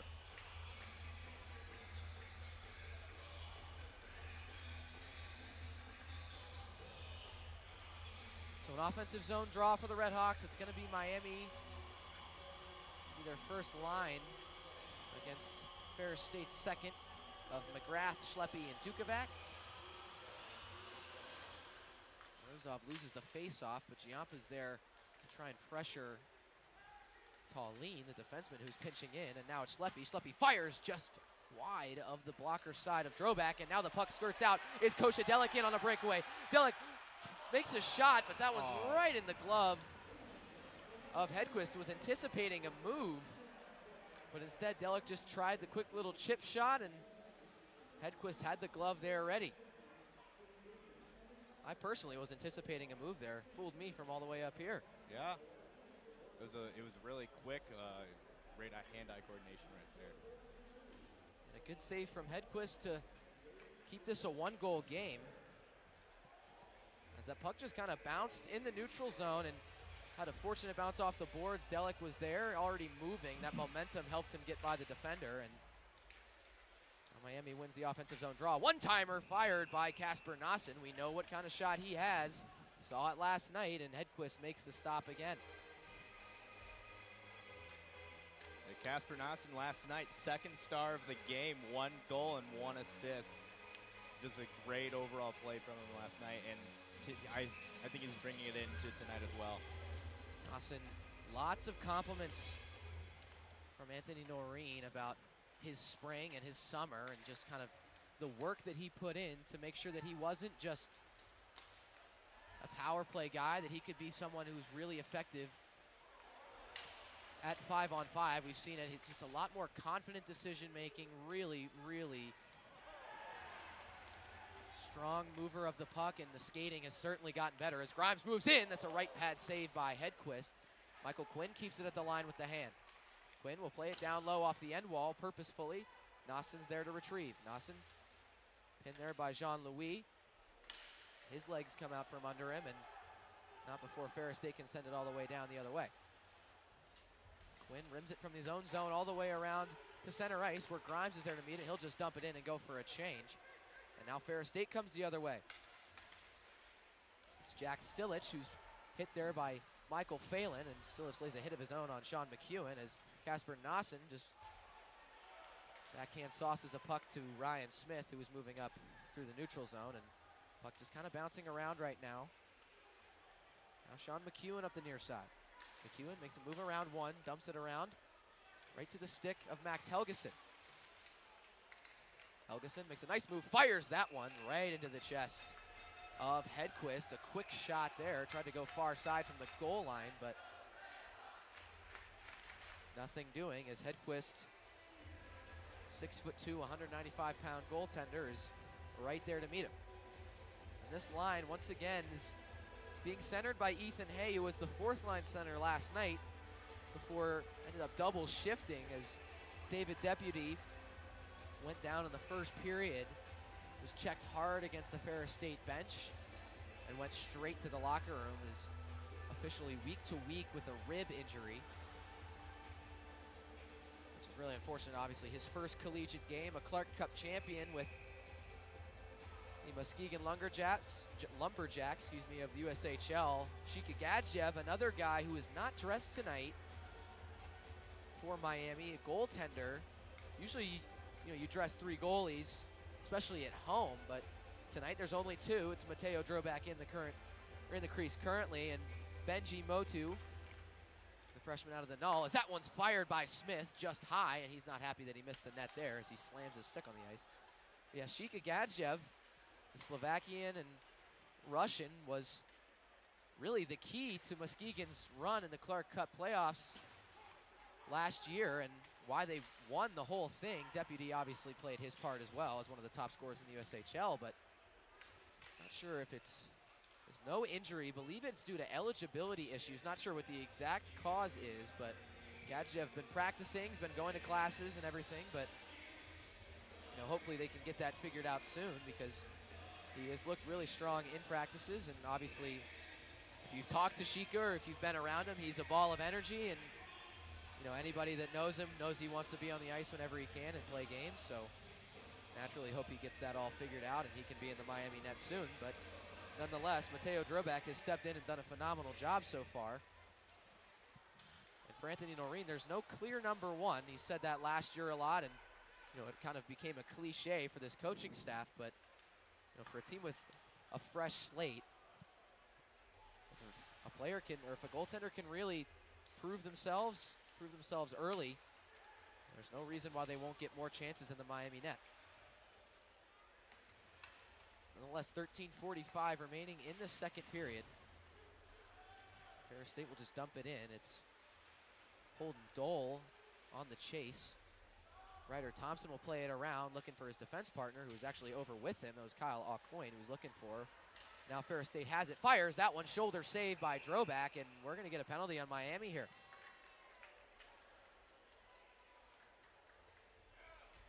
Looks like it's going to be Ryder Thompson. It's going to be a cross check on the freshman defenseman. Had an assist last night, his first career collegiate point. And now he has his first collegiate penalty as he goes to the box, and Miami goes to the penalty kill for the third time this game, with 13:26 remaining in the second.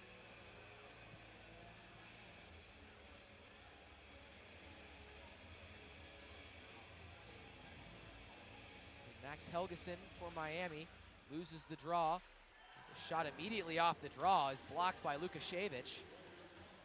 Ferris State retains possession. Messick near side, plays center point for Belpedio. Belpedio plays it down for Dukovac. Dukovac plays it near wall for Gavin Best, or far wall, excuse me. Best plays it down for Dukovac, does a spin move, but doesn't do anything with it. Best has it now on the far faceoff dot. Up to Belpedio, center point, blocked by the knee of Helgeson, and gets a chance from the Miami bench, and now it's Helgeson with the puck moving forward, and he'll just gonna flip it down towards the Ferris State bench and get a change. So two key block shots for Miami to start the penalty kill. Now it's Dukovac again for Ferris State. Dukovac had 35 points in 92 career games with the RedHawks, transferred to Ferris State over the offseason, as did many Miami players at the end of last season. Hence the 21 new guys on the roster for the RedHawks, and Ferris State sets up again as that one is sent wide on a one-time chance from Best in the far circle. Now it's Best once again. Far point, backhands it middle for Messick. Messick moves in, fires that one, blocked by McEwen. Now Dukovac once more in the far corner. Dukovac stick handles, back to Messick, plays catch, now Dukovac again. Middle for Belpedio, that one is saved. Actually not Belpedio, that is Schleppy on the one-time chance in the circle. Another big save from Mateo Drobak in the Miami net.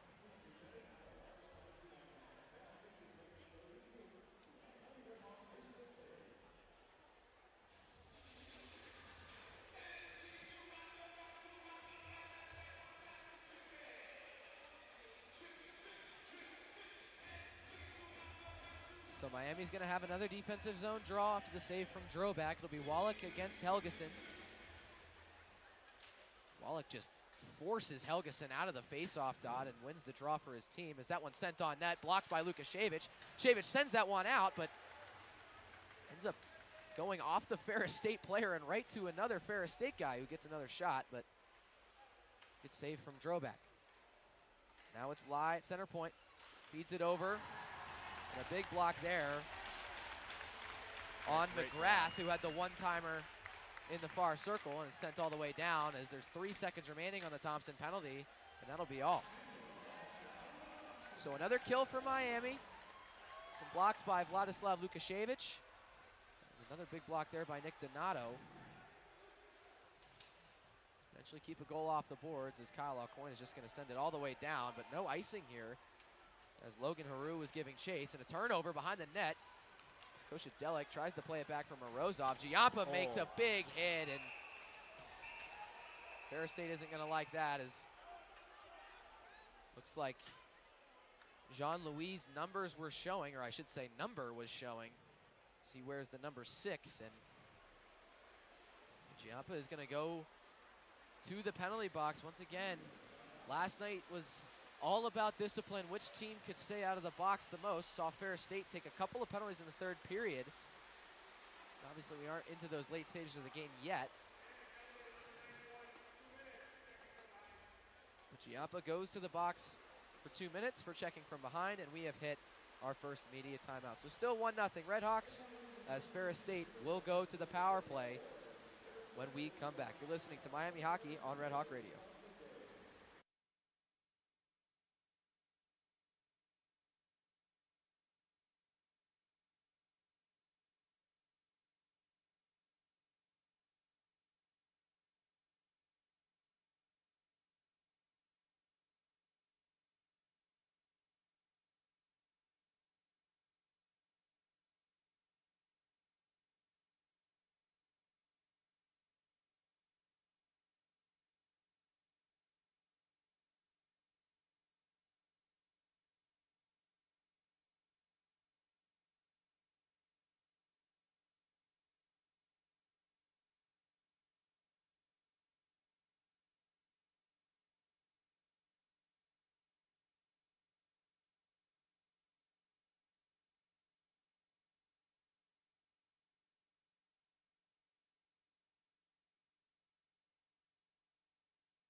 Back here at Steve Coach Cady Arena, Jeff Middleton, Will Salzarulo, as Miami moves to the penalty kill right after killing off another Ferris State power play. 11 minutes remaining in the second period as Ferris State wins the puck back. Shot from Belpedio as that one is deflected high and wide. And Ferris State searching for that first goal of the night. 1-0 Miami still, 11 shots to 9 in favor of the RedHawks as Bradley Walker is just going to axe chop the puck out of the zone and send it all the way down. Obi Hedquist will play it to Jack Messick in the neutral zone, and he'll give off for Gavin Best, the captain of this Bulldogs team. Uses his frame and tries to shovel around the puck, but unable to do so. Donato's unable to get it out for the RedHawks, though. The puck is once again rimmed around the boards. Back and forth we go on the merry-go-round of cycling the puck. Belpedio now has it for Ferris State. Now it's Dukovac in the near corner. Gives off for Schleppe. Schleppe tries to slam it in backhand, but Drobak's pad was there. And now Ferris State sets up. It's Dukovac on the far half wall. Lays it down low, and it tried it for the middle by Best, but that one was deflected out, and now Ferris State will regroup. Justin Stupka will intercept the pass coming right off the bench and send it back right where it came from, into the Miami offensive zone as Ferris State regroups. Now it's Lai, pressured by Helgeson. Gives off for Rappelje, then horizontally to McElrath. Rappelje meets the puck down low and rims it back around for Lai. Lai plays it low, Rappelje. Gives off to Zeri. Zeri had a power play tally last night. Puck went to space on the far half wall. Ryder Thompson was the first guy there. He sends it all the way down from Miami. 10 seconds remaining on the penalty to Mateo Giampa for checking from behind. Rappelje and McElrath will move through neutral ice. The penalty is officially killed. Return to 5-on-5, and now Koshadelic gives off to Giampa. Puck gets lost in his skates, though, and Ferris State will just go for a change after dumping it in. Now it's Kyle Aucoin. Plays it up, but good tip from Delic there to, actually no, they're gonna call that icing. Guess he didn't get a tip on it. Looked like he almost did, but nonetheless. Miami really hasn't had anything going here. 8:40 remaining in the second period. You know, in the first 5 minutes or so, it looked like they came out hot once again, and obviously 2 penalties aren't gonna help you either, but not really much to speak for in terms of offense outside of those first 5 minutes. Ferris State wins the drawback. Jean-Louis rimming around hard, and Kyle Aucoin overskates it and ends up back in the possession of Ferris State before a turnover to Michael Phelan. Phelan has it once again. Giampa battling for it on the near side. Play around as it's Alcoin. Holds it along the wall and makes a nice play to Koshadelic, who can't get the puck out. Ferris State keeps it in once again, and puck rims around where Mateo Giampa meets it first, but he's pressured by Jean-Louis. Puck is played out front. Mateo Drobak just grabs the fluttering puck and freezes it for a faceoff.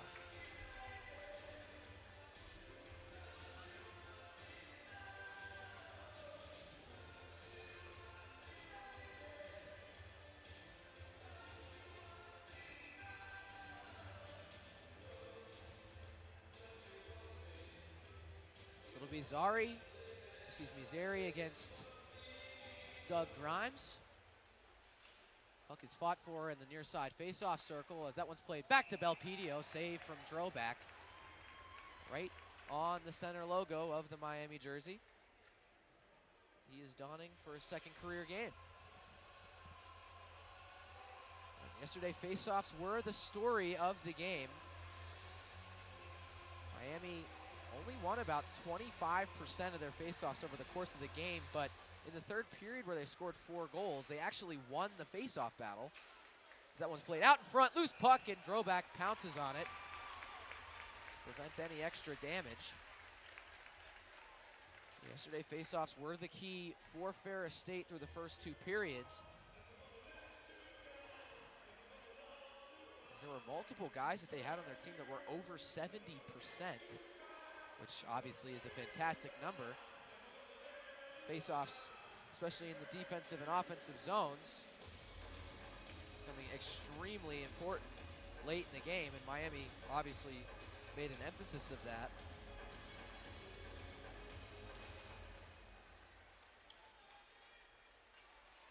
Ferris State wins it back, and it's a shot blocked by his own teammate. Now it's Nick Donato, but he's unable to control it, and it's just sent back to the Ferris State zone. Yes, yesterday, Bulldogs won 66.7% of their face-offs. Miami a 33.3% chance at game's end. Riley Wallach and Josh Zary and Tyler Schleppe all with at least 10 face-off wins for the Bulldogs. 68.2%, 62.5%, and 71.4% as that puck is sent on the Ferris State net by Bradley Walker and deflected out of play by Hedquist. Best player for Miami in that statistic was Max Helgeson, who went 4-2, 66.7%. And the next highest was Ryan Smith, who only took 2 faceoffs the entire game and went 1-for-1 at 50%. Everybody else was below 50%. Ilya Morozov was 7-for-13 in the faceoff circle. So obviously, huge difference there, and it made all the difference by game's end.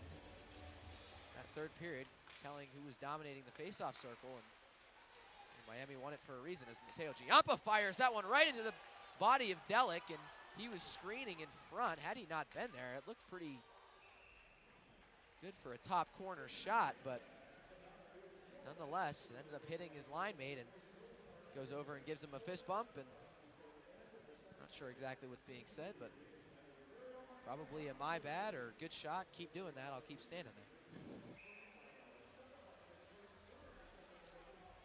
Another offensive zone draw after Ferris State iced the puck, and once again, Ilya Morozov gets a warning. Going against Tyler Schleppe. Morozov wins it cleanly back, but Ryder Thompson's unable to hold the zone. And again, those faceoffs mean all the world when you're trying to get possession. Ferris State's had the puck most of this period. When you're trying to create something, being able to keep that puck in is important, as Miami is going to draw a penalty here. Schleppe's going to get a hook.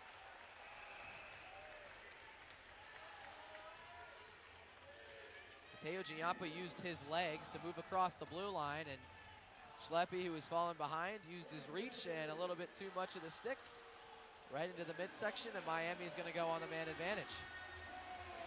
We have hit our second and final media timeout of the period. 6:45 remaining in the second. Miami to the power play after this break. You're listening to Miami Hockey on Red Hawk Radio.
Steve Coach, Cady Arena, Oxford, Ohio, the second and final game of the weekend between Miami and Ferris State. My name's Jeff Middleton alongside Will Salzarulo. Miami heads to the power play with 6:45 remaining in the second period. Shots in favor of the RedHawks 14-13, and the scoreboard in favor of the RedHawks 1-0. As the puck is tied up on the far side face-off circle, but Ferris State comes out with it, and a play to Carter Rappelje in the corner by Coach Delic to try and keep the puck in momentarily.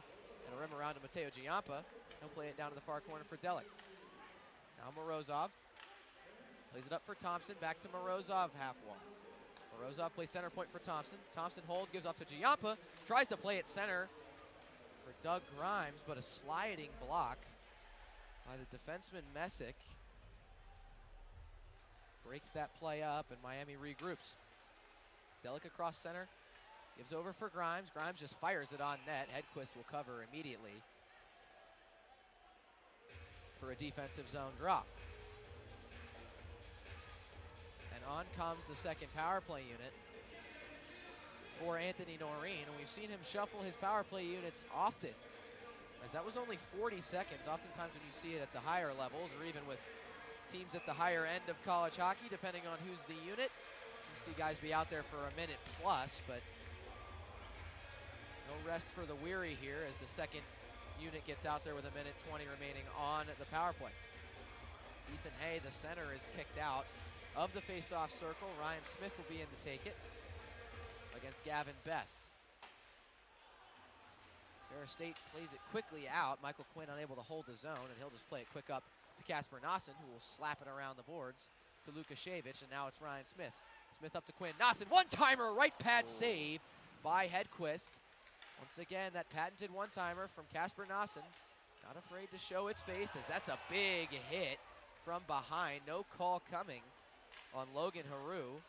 Kind of an awkward collision, as Ryan Smith is not the biggest player on this Miami team at all. At just 5'10", 185, but turned his shoulder and was sent hard into the boards.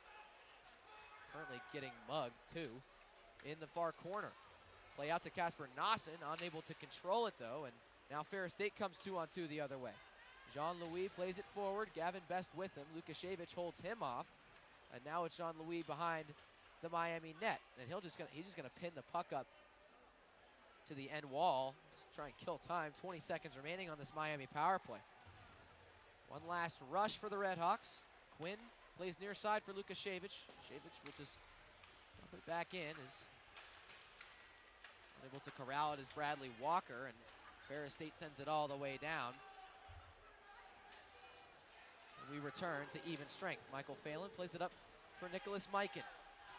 Mikan tries to backhand it through a defender. It's Schleppe, who was coming from the box, and that play is thwarted, so he'll just give it back to Phelan, who will play it to McEwen and try and get something going up the far side. Cross-ice dump from Mikan. Ends up on the stick of the defenseman Messick for Ferris State, and now here comes Dole the other way. Dole holds, and a good sliding block there by Ryder Thompson to block the cross-ice play. Now Ilya Morozov comes the other way with it. Morozov holds, fires, that one's deflected out. That was a good by sliding the stick save of the forward Zeri. That was a great sliding save, I must say. Was indeed a great sliding save, and Ryder Thompson had a couple of those plays last night, not the sliding save necessarily, but on odd man rushes or even strength rushes, he was the guy who was there to break up the plays consistently. And I was thinking this last night, it kind of reminds me of last year's Michael Quinn. Obviously, he still does that as a sophomore here at Miami, but coming in as a freshman, try and make yourself useful on both ends of the ice, and Michael Quinn certainly did that last year. And over these two games, obviously still very early in the season, but love the two-way game from Ryder Thompson as Ferris State wins the puck back, and Tyler Schleppe moves into the offensive zone cleanly, but eventually had his pocket picked by Morozov, who almost turns the puck over in front, or I should say in the slot, to Max Dukovac. Dukovac was unable to get a clean handle on it. Now Donato plays through to Morozov. Quick 1-2 touch to Giampa. Giampa tried a floating backhand off the wall for Delic on the near side, but Belpedio was not having any of that. And now it's on the stick of Schleppe. Schleppe backhands it all the way down, and it's going to be icing on Ferris State with 3.5 minutes remaining in the second period.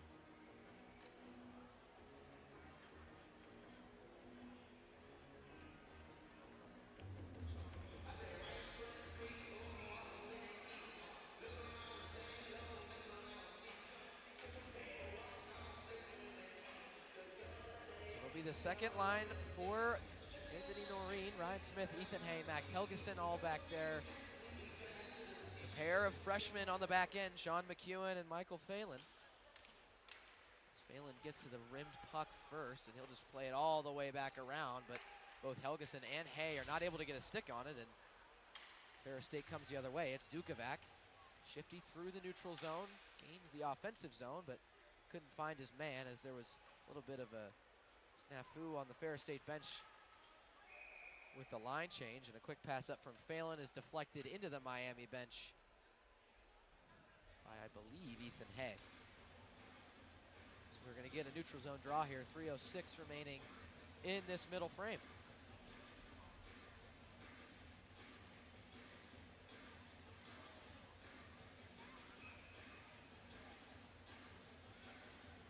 It'll be the Nassen, Stupka, Grimes line again against Best, Wallach, and Rappelje.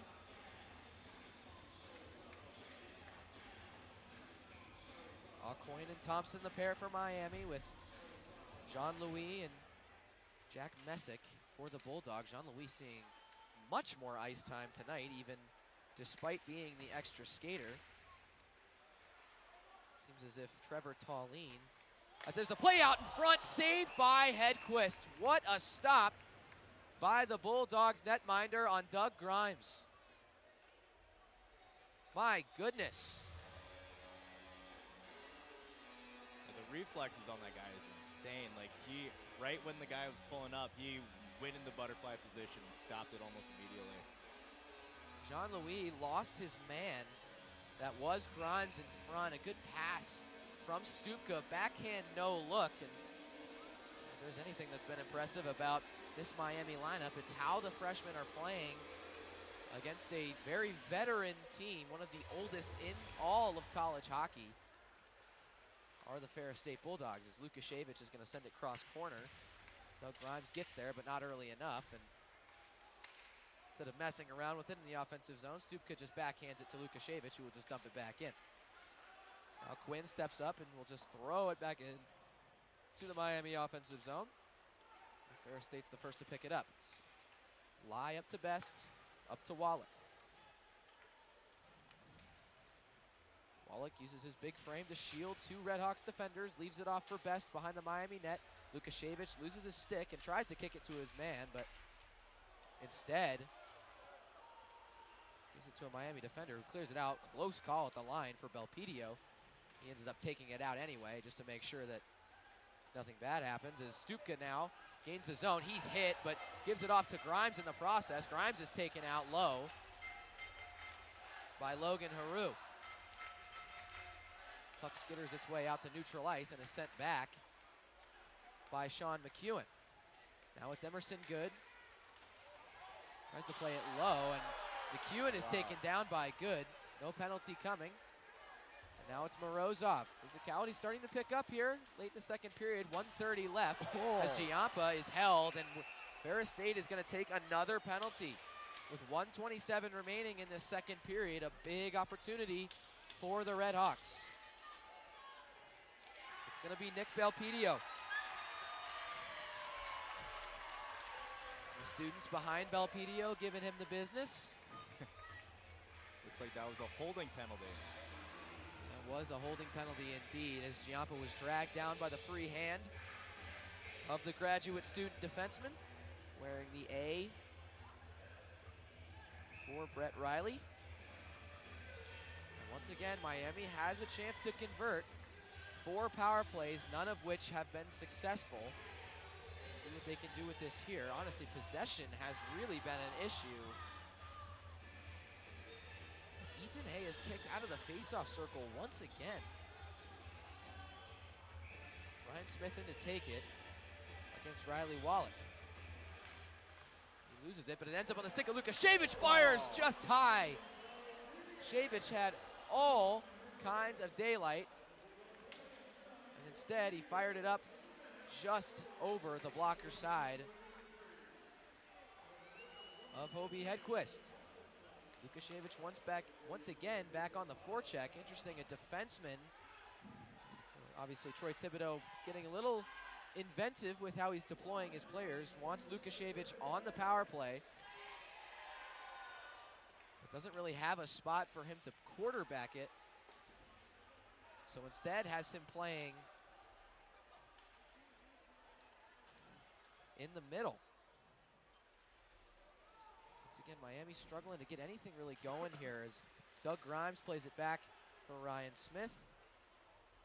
Smith is still on the ice after most of his unit changed. Now it's Doug Grimes on the near side, enters the zone. Grimes backhands that one down off the end wall. Now Coach Delic. Delic off the far side, half wall to Ryder Thompson. Thompson plays it back to Delic, and Delic plays it back for Ryder Thompson, who went center point. Just a little bit of a miscommunication, and now it's Morozov who enters the zone cleanly, gives back for Delic. Delic near side. Delic fires that one off the shoulder. A Hedquist rebound in front. But Ferris State's able to get to that first, and Ryder Thompson makes a good save at the blue line as the period ends. So we will have 33 seconds of power play time remaining for the RedHawks when the third period begins. Miami still leads 1-0 and leads 18-13 in the shot counter. Once again, a period where felt like Miami had their spurts, they had their opportunities to score, but obviously Hobie Hedquist playing really well right now, despite the first goal early in the game. And we'll see what they can bring as far as momentum, especially having that 33-second carryover in the third period. So with that, we will head to break as this game is going to be interesting. Another interesting 20 minutes coming up. We will get you going in the intermission report with Gavin Stark, and I will be back with you alongside Will Salzarulo for the final 20 minutes of regulation. Miami up 1-0 on Ferris State heading into the third period. You're listening to Miami Hockey on Red Hawk Radio.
A physical second period. Welcome to the intermission break. It's the second intermission. I'm Gavin Stark, leading your way up until the third period. Now we're going to talk about that second period where it was physicality from start to finish.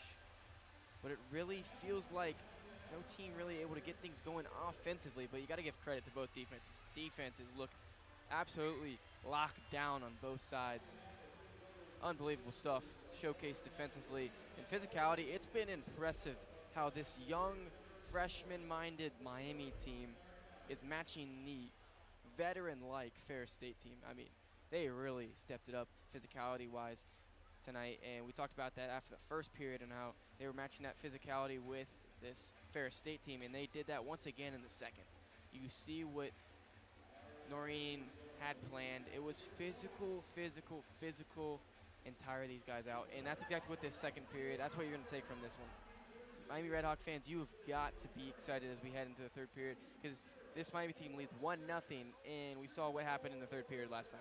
They were down by a goal, down 4-3 in that after that second period last night, but you saw what was able to happen with stamina in the third period, and that could be another storyline that we're talking about at the end of this one after this game, and hopefully it is, because this Miami team is going to come out fresh. This team was wearing down this Ferris State Bulldog team. There's no other way to put it. Ferris State was just trying to get things going, but the great pokes, the great defensive stops, and the big plays defensively for this Red Hawk team has been the key. In the second period, that was the key, and in the first period, that was also the key. It feels like Ferris State has never had a real chance to even get it in the back of the net. A couple little good shots here and there for the Bulldog team, but nothing that's really been too scary for this Miami team. But let's get into what's really happened in that second period. Penalty on Best for hooking, early opportunity for Miami in the second period. Started off with a power play for Miami that they just weren't able to do anything with. That's kind of been a big part of the night, is the power plays. Been a bit of a struggle compared to last night, where they really dominated it with power plays. But big opportunities arise early with Miami dominating the puck.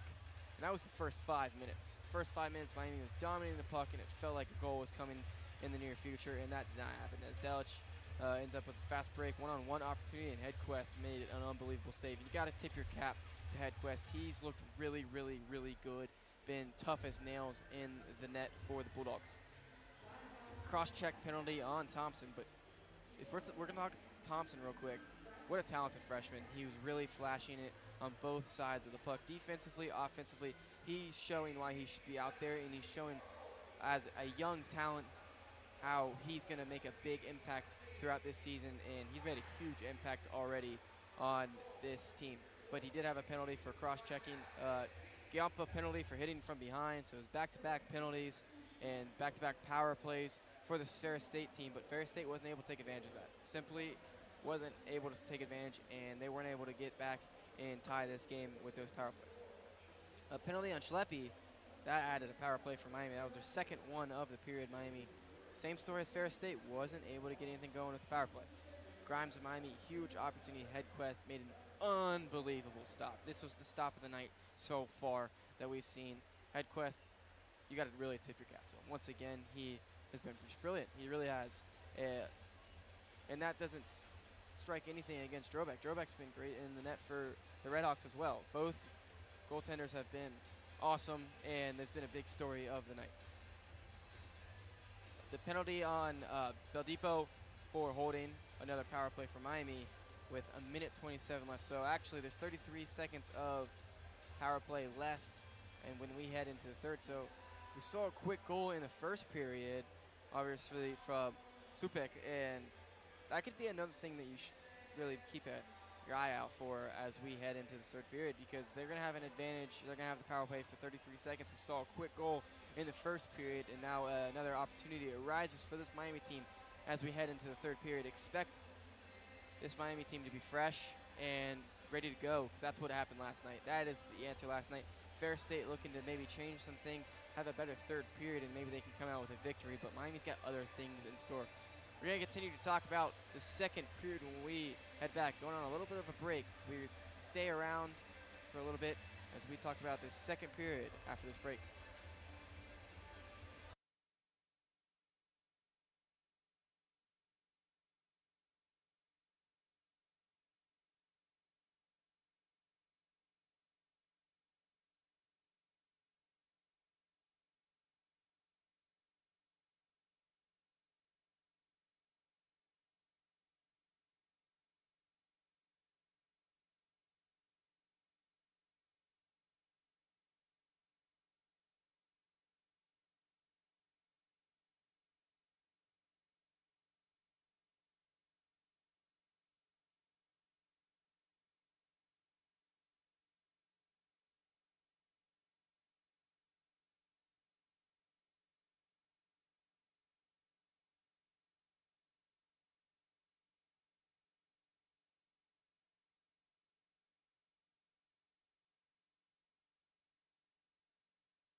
Welcome back to the Intermission Show on Red Hawk Radio. We're here at Coach Cady Arena. I'm Gavin Stark, and I'm going to take you to the puck drop of the third period. Redhawks leading 1-0 as we head into the third. Just 7 minutes out from third period play beginning. Redhawks are going to have 33 seconds of power play when we begin, so opportunity for them right off the get-go. We're going to talk about the second period stats. We went over the first period in that first intermission break. Now, second period stats, we'll go over that. And goals in the second period, obviously 0-0. Shots on goal. Miami doubled Ferris State in the second period with 12 compared to Ferris State's only 6. Shots neck and neck, though. Ferris State 18, Miami 18. So Miami's shots have been a lot better. You will honestly, this is a kind of an interesting sequence where Ferris State shots have just not been nearly as close as Miami's for the most part. Obviously, we talked about how there were some pretty good shots from Ferris State in the second period, but nothing that really sparked or arised anything in this game so far. Second period was definitely on the defensive end. This whole game's been defense, as last night, 10 total goals between the two teams. Right now, only 1 as we head into the third. So a much different game, but the one thing that stayed the same is that physicality. But we'll talk about saves. Ferris State with 12, Miami with 6. Power play attempts, Miami leads that category with 3 as Ferris State had 2 in the second period. Face-offs 1, Ferris State kind of dominated that period in the second with face-offs as they had 16 to Miami's only 10. Face-offs still kind of an issue within this series for the Redhawks. That's something that they're going to have to work on as they head more into the season. Still the first week, this is a young team. Kind of said it earlier, if the issue is going to be face-offs, that's going to be the issue, and that's going to be something that they'll get better at and work on, and Noreen will have them working on. So not too worried about that. Don't freak out yet. Penalty minutes, Ferris State 6 and Miami 4 in the second. So an extra power play means an extra 2 minutes of power play compared to the Ferris State Bulldogs. Miami with a big opportunity in this game. Everyone's got their fingers crossed, hoping that this Miami team could pull off a series sweep and an opening series victory for the season.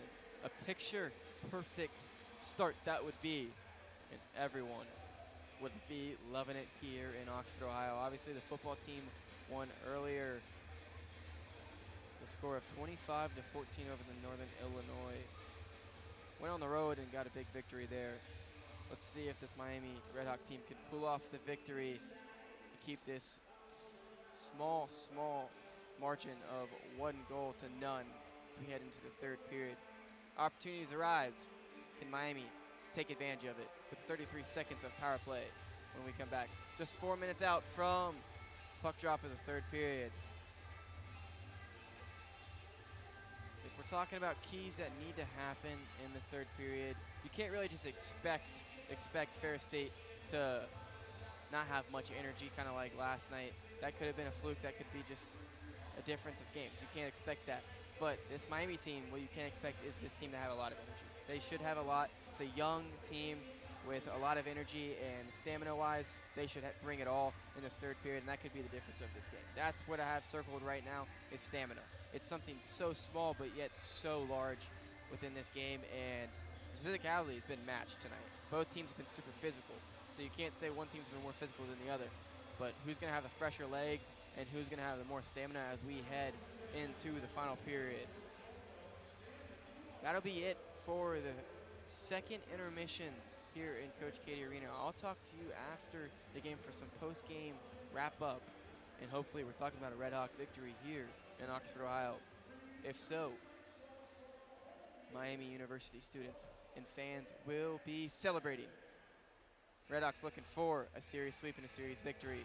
Stick around, don't go anywhere, as we'll have third period coverage coming right to you on Red Hawk Radio in just about 2.5 minutes.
Back for the final period of the weekend, home opening weekend here at Goggin Ice Center. Jeff Middleton alongside Will Salzarulo. As we get set, Miami up 1-0. Shots 18-13 in favor of the RedHawks. Goal was scored by Justin Stupka, and the earliest goal, 16 seconds into the game tonight, the earliest goal from a Miami player since Devin Lowe set the program record at the 11-second mark back in 2013 at Bemidji State. Miami moving right to left in this period. Ferris State moving left to right. Trevor Wallach sends it all the way down and right into the glove of Mateo Drobak, who leaves it off for Michael Quinn. Casper Nassen, the only assist on the Stupka goal, and that's the difference right now between these two teams. Miami wearing their white jerseys, had power play carry over, but nothing able to come of that. Only 33 seconds on the clock for that power play before Ferris State killed it off. Puck is sent all the way down to the Ferris State zone. Miami wearing their white uniforms, Ferris State in their reds. Red with white and black on the elbows, red helmets, red pants, and red socks with yellow and black there as well. Miami in their white jerseys with red shoulders, red accents on the elbows, red gloves, white helmets, red pants, and white socks with red accents. Miami currently holds the shot lead at 18-13. Had 12 shots in that second period compared to Ferris State's 6. Not really a lot of quality chances for either team, and when there have been, it felt like the goalies have stepped up to the task. As Ryder Thompson has it behind the Miami net, lays it out off the wall. Jack Messick brings it in, but no offside. Looks really close from up here. Now it's Ilya Morozov off the wall back to Thompson. Thompson, stretch pass up for Delic. Delic possesses it for a moment before his stick is lifted by Messick. He just plays it back to Thompson. Thompson over to his defense partner, Aucoin. Aucoin plays it up for Doug Grimes, who will just send it in between his legs and chase after it. Now a weird bounce off the end wall. It's a perfect bounce for Delic. Fires a shot, but that one is blocked. Looked by the leg of Grimes. Tried to get out of the way, but unable to do so, and McEwen will just flip it back in for Miami. Hit laid there by Nassen on Trevor Tallene, and Ferris State sends the puck out the other way and down into their zone. Now Miami exits. Nassen tries to play up for Stupka, the goal scorer, and unable to do so cleanly, as Ferris State will just send it down into the Miami end and get a change. Michael Phelan sends a stretch pass to Nassen, who is standing stationary at the dot outside of the Miami offensive zone, and just taps it in. But it's, again, nothing really possession-wise for either team thus far. Obviously, still early in the period, 7:17 remaining, or 17:17 remaining in the period, but lots of back and forth in the neutral zone, and haven't really seen much possession outside of some of the power plays. Even then, it's been few and far between.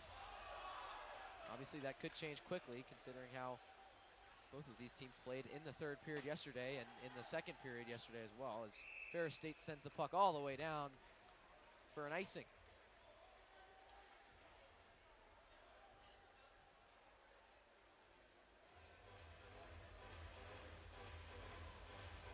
Last season for Hobie Hedquist was a great season with a total save percentage of .894, tailed a career high 203 saves and logged 513 minutes in net. Hedquist before tonight, 17 games played in his collegiate career, both seasons with North Dakota, 7 games played in his first year as a freshman, 2.51 goals against average and a .905 save percentage, and last year, like you mentioned, Will, as Miami wins the faceoff cleanly. One-timer into the chest of Hedquist. Last season, 2.80 goals against average and a .894 save percentage behind Gibson Homer. The TJ Semtenfelter, the transfer from Arizona State. This year in the North Dakota net is Gibson Homer, another Arizona State transfer, kind of building a pipeline between those two NCHC products, both a couple years in a row where goaltenders from the ASU program have gone to North Dakota. Who knows if that will continue later, but as of now, it's an interesting trend. As Smith fires that one, blocker save, rebound right back out to Smith, but he fans on the bouncing puck, and it's sent out by Ferris State. Ferris State is offside. Getting a loud yell from the linesman Cade Blessing as both Max Dukovac and Tyler Schleppe were offside, but only one of them went onside at a time. Now it's Schleppe through the neutral zone. Tries to make a move on Phelan, but a good stick play to poke it. He'll just turn it around and fire it as Smith finds it on the near half wall and just floats it out into central ice. Phelan blocks a pass attempt and gives it off for Delic, who dodges a hit from Trevor Tauline. Ends up losing the puck in the process, but Ilya Morozov's there to collect and brings it across the Miami blue line. Mateo Giampa spins on the half wall. Tauline there to harass him, and now it's Zary playing it up for Dole. Dole moves across the blue line, holds, fires. That one's wide to the left pad of Drobak, and now a rebound shot right off the stick of Tauline from the right side point. Goes all the way around, and now it's Delic who intercepts the cross-ice pass, and here comes Mateo Giampa.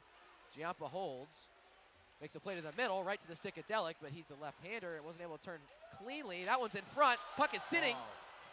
No Miami stick was able to get there before Ferris State, and their defenders were able to clear it out. Lukashevich fires that one. Another stretch pass. Saw that yesterday. Tape to tape, lead to a goal for Mateo Giampa. Lukashevich's stretch pass is a highlight of this weekend. Now Miami trying to chase down the puck in their offensive zone. And instead, it's going to be out of play as Logan Haru just sends it out and ends up hitting a couple bodies and flies into the Ferris State bench.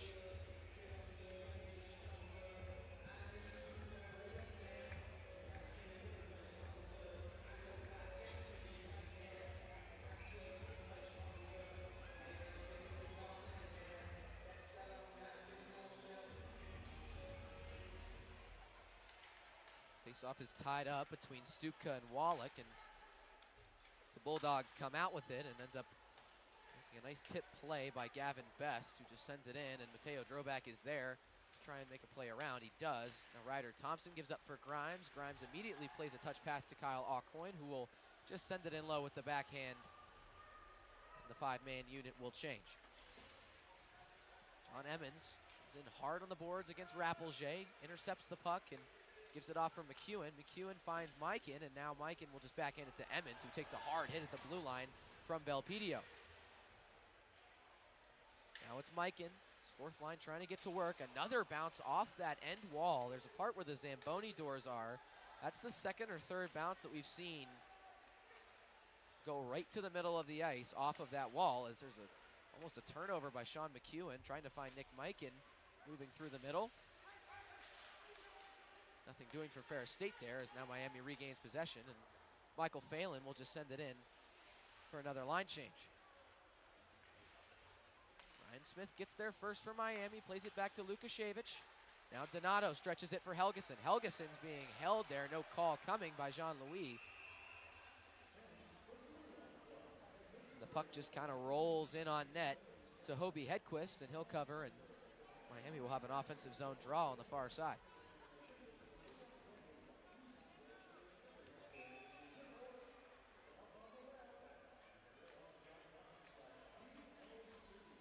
So it'll be the second line for Miami. Helgeson, Hay, and Ryan Smith. All three had points last night. A 6-4 win for the RedHawks. The first win for the team in 342 days. And their first game with six goals at least since 2021 against Mercyhurst.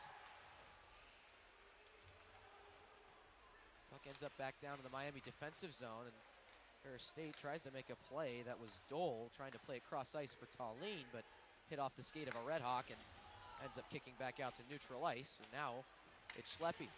Schleppe's hit hard, and puck bounces to Lukashevich. Lukashevich gives off for Smith, but Smith is pressured hard there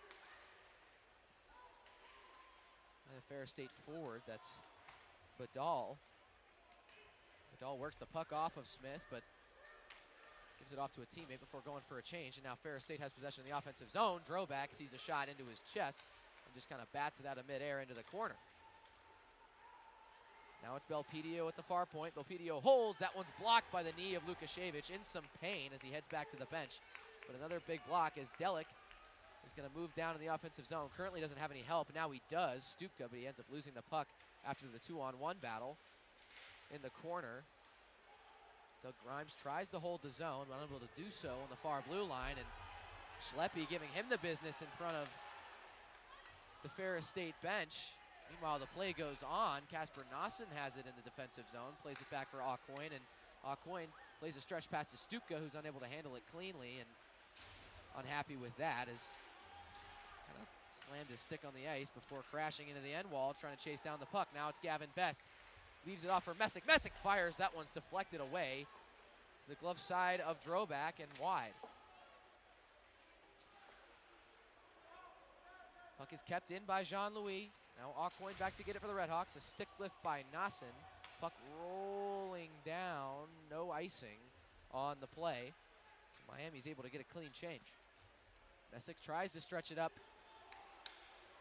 for Rappelje. No icing is called as Gavin Best is hammered by Sean McEwen. And a penalty is drawn.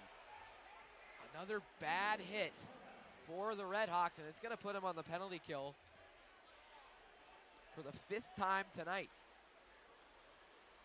And McEwen, once again, saw this yesterday, takes a bad penalty late. As we hit our first media time out of the 3rd period, obviously still a 1-goal game. 1-0 is our score. And wouldn't be shocked if this does get reviewed for a potential major, as the 2 referees, Justin Hills and Andrew Wilk, are currently meeting outside the referee's crease by themselves. Haven't gotten the call yet. It's going to be a minor for boarding on Sean McEwen. And we will go to break. 11:21 remaining in the 3rd period. Miami heads right back to the penalty kill after this. You're listening to Miami Hockey on Red Hawk Radio.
Welcome back to Steve Coach Cady Arena, Gavin Ice Center, Jeff Middleton alongside Will Salzarulo.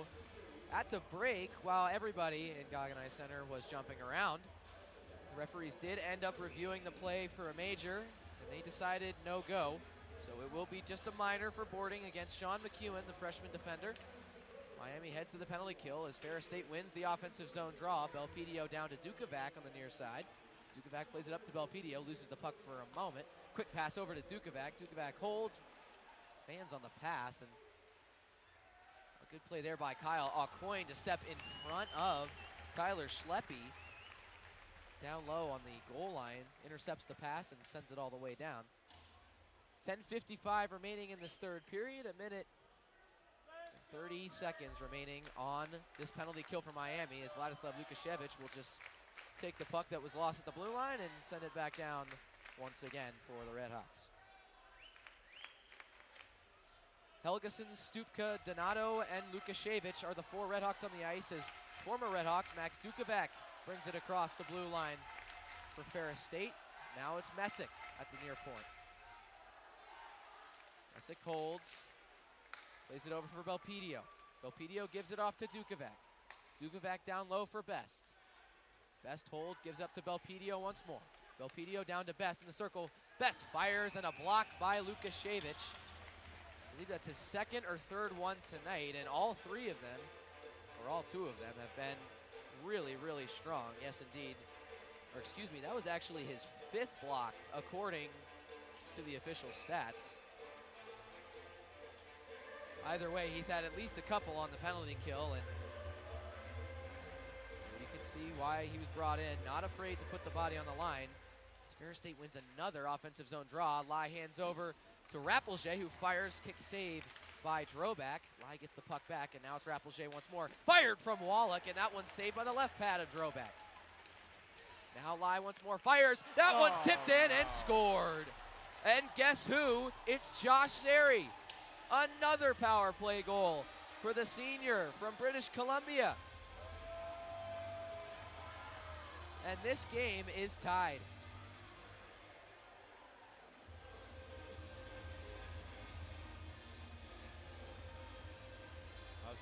I felt like that was a blink and you miss it type of deal. It was on one side of the net, then it was on the other, and then it was in it before you could even blink. So yesterday he scored a goal in front on the power play, and today he scores a goal in front on the power play. Once again, one of the top power play goal scorers in all of college hockey throughout his career. He adds another one to his tally there. As the penalty finally comes back to bite a team in this game. 10 penalties between the two teams, and finally one of them decided to make the other pay as Ferris State ties this game 1-1. Miami plays it up. Coach Shadelic will just play it down low. Hobie Hedquist tries to play it to a teammate, but Mateo Giampa stays there. Ends up seeing it off his stick, and now Morozov in the far half wall. He'll just backhand it off the boards on the end. Delic is there to meet it. Now Giampa tries to shovel it to Morozov behind the net. Now Lukashevich top point. Quinn fires, and that's in the padding of Hedquist. Once again, shots just not really testing Hobie Hedquist.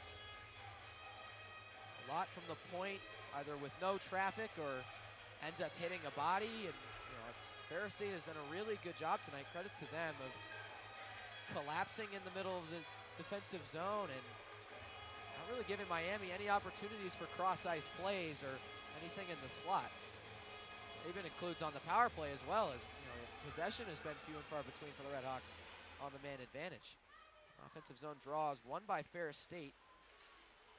But Doug Grimes gets to it first. He'll backhand leave it off for Stupka, who's not able to get it, and a blind pass from Gavin Best comes to the near side, where Michael Quinn picks it up. None of the Ferris State players were in the vicinity. So the RedHawks move out the other way. It's Doug Grimes who flips it to himself before one hand pushing it into the zone, and Eric Frank calls it offside at the blue line.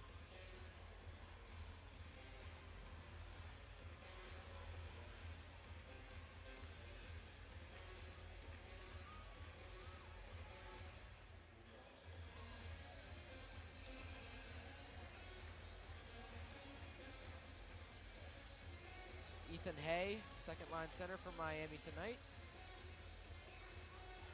8:41 remaining in this final period of regulation. You know, usually, now that Ferris State and Miami are playing pretty much annually at this point, games usually feel pretty close between these two teams. It's not, you know, ever really been a blowout either way as Ferris State ices the puck. Yeah, the rivalry between these two, it's pretty close. I believe it's 30 in favor of Miami, 26 for Ferris State. Very close competition, and I believe 17 ties rather on the record between these two. Yeah, last season, the RedHawks started their year against Ferris State as well, and it was close as Miami ended up losing in 2 ties. Obviously, they don't count towards conference records or anything, as these games technically overall mean not nothing, but in regard to where they finish in the standings, it doesn't mean anything, as they lost in a shootout in the first game after 3-3 score, and then in the next game, they lost in the shootout 4-4. Or I guess in regulation, it was a 4-4 score. Just kind of an example of these two teams really battle each other hard, no matter if it's at Ferris State or here in Oxford. Puck was sent all the way down to Mateo Drobak's crease, and he was just a little too late to play it. Instead, whistle was blown, and Miami will have another defensive zone draw.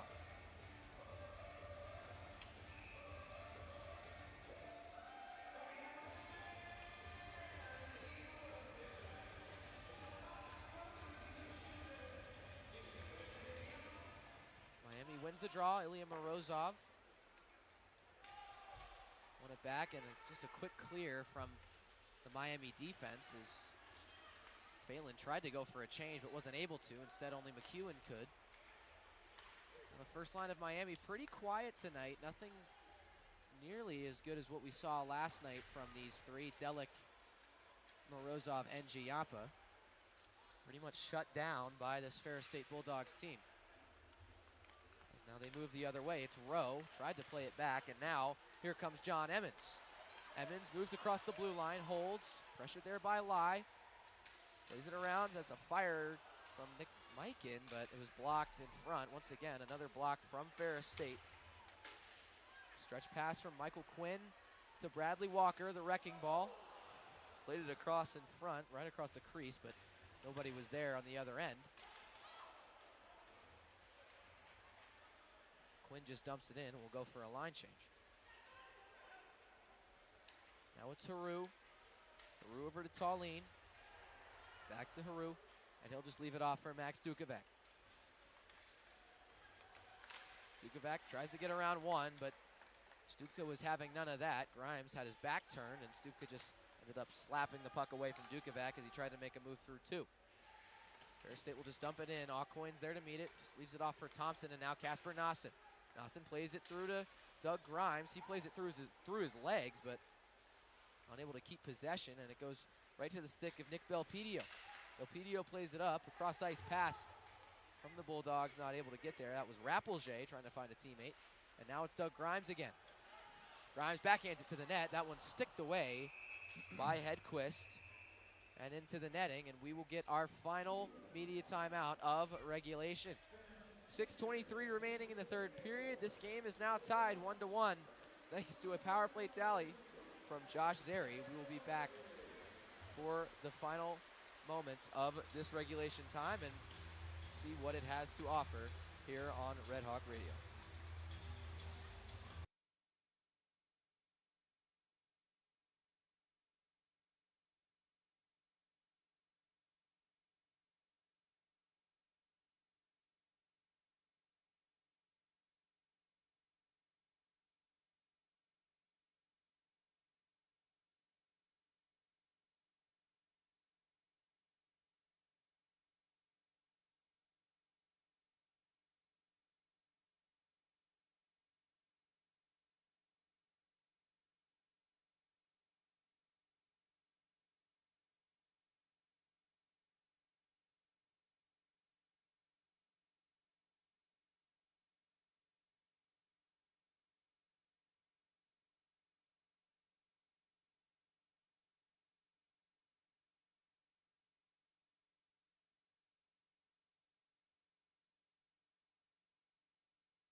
Back for the final 6:23 here at Goggin Ice Center. Jeff Middleton alongside Will Salzarulo. Ferris State ties this game up 1-1 on the power play. Josh Zary with a nice deflection in front of Mateo Drobak. After Miami held the lead for a while following their goal 16 seconds into this game, felt like Ferris State has been able to kind of neutralize whatever Miami's been trying to do tonight. Shots are 23-17 in favor of the RedHawks, as once again Ferris State wins a face-off and just clear it out of the defensive zone, and Miami will have to give chase once again. Hedquist stops it behind his own net. Quinn steps up, and now it's Morozov far point. Morozov just plays it in low. Messick's there to meet it for the Bulldogs. Delik's there to pressure him, and Quinn once again steps up, just gives it away to Riley Wallach. Giampa forces a turnover behind the Ferris State net, but Wallach uses his big frame to box him out and force the puck out of the zone. Delik fans on a pass, and now it's Gavin Best the other way, 2-on-2 for the Bulldogs. Best holds, and that one picked away by Delik as he moves in 1-on-2. Delik holds, fires right into the glove of Hedquist, and he lets it go immediately. Gives it off for Riley Wallach, or excuse me, that's Trevor Tallene. Puck is dumped all the way down into the Miami end. No icing as Casper Nossen tries to make a fancy play through his legs. Good idea, but his man was just a little bit too far ahead. Instead, that went right to the stick of a Ferris State Bulldog, and they're going to keep the puck in the zone. Puck is tied up on the half wall for just a moment as Tallene sends that one high and wide to the blocker side of Drobak. Now it's Casper Nossen on the near half wall. Has to pick the puck out of his skates, plays it up backhand for Stupka, and Doug Grimes is there to meet it. He'll kick it to Casper Nossen, who makes a nice spin move, but the puck is poked off his stick by Dukovac. The Bulldogs will just clear it out to the Miami end. Ryder Thompson dumps it in as Max Helgeson is there to meet it on the far corner. Helgeson holds, pressured there by two Bulldogs. Makes a nice pass to Hay, now cross ice for Thompson.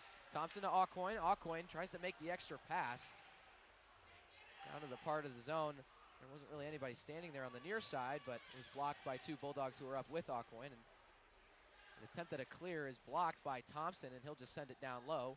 Aucoin's there to pinch.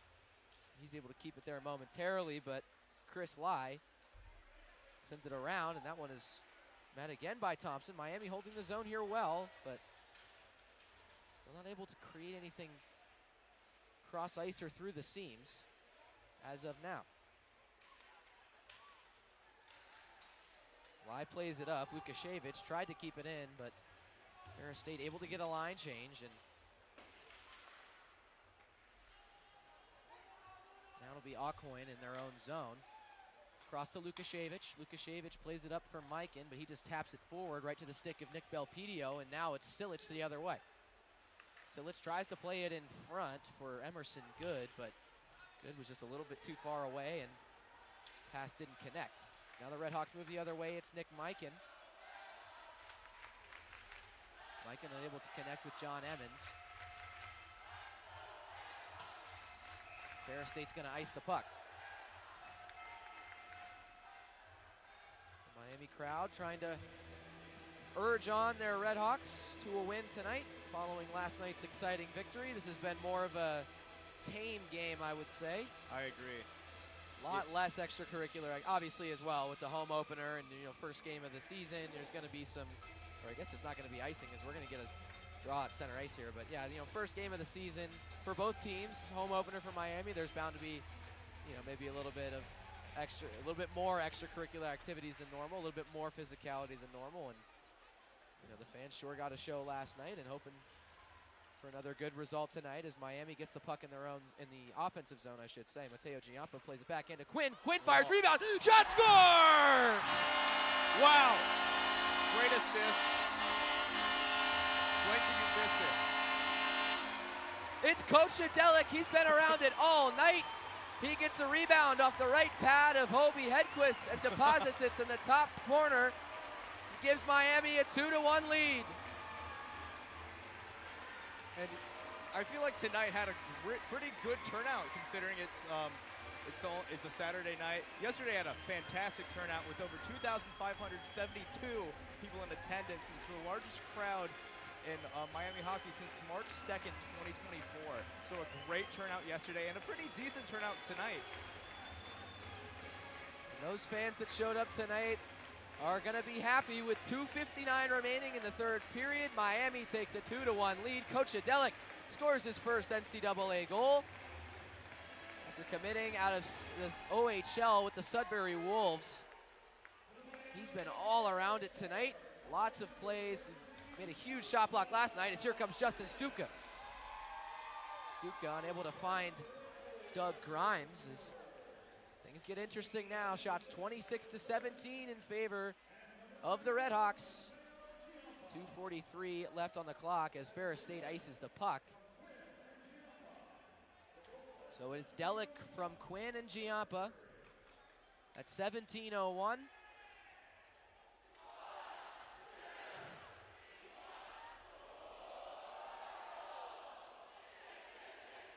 So another point for both Michael Quinn and Mateo Giampa, who have had themselves a weekend. Quinn gets his first assist of the season, same things for Giampa.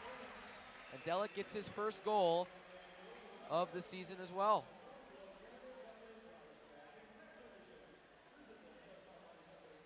Offensive zone draw for Miami on the far side. John Emmons loses it to Josh Zeri.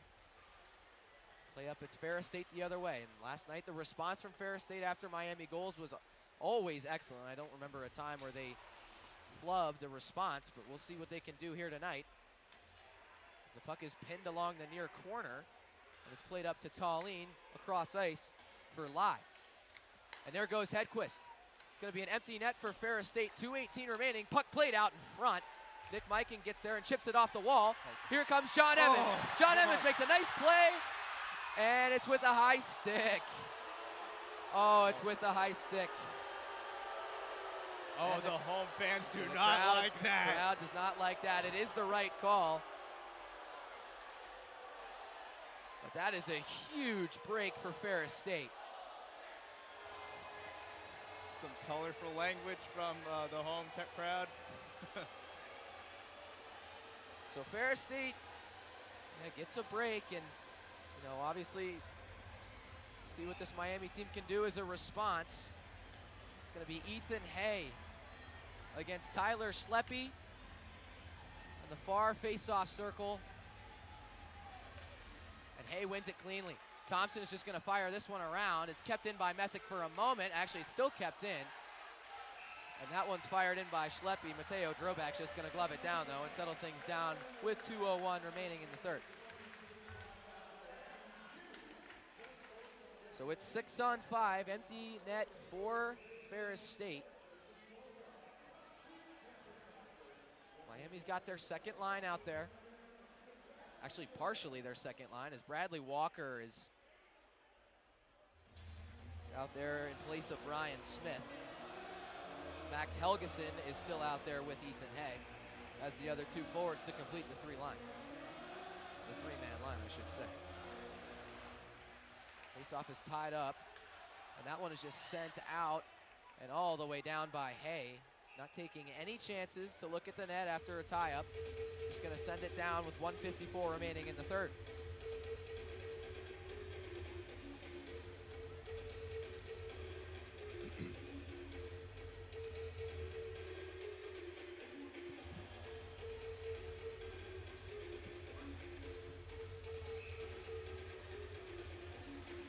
It's going to be Helgeson against Schleppe once again.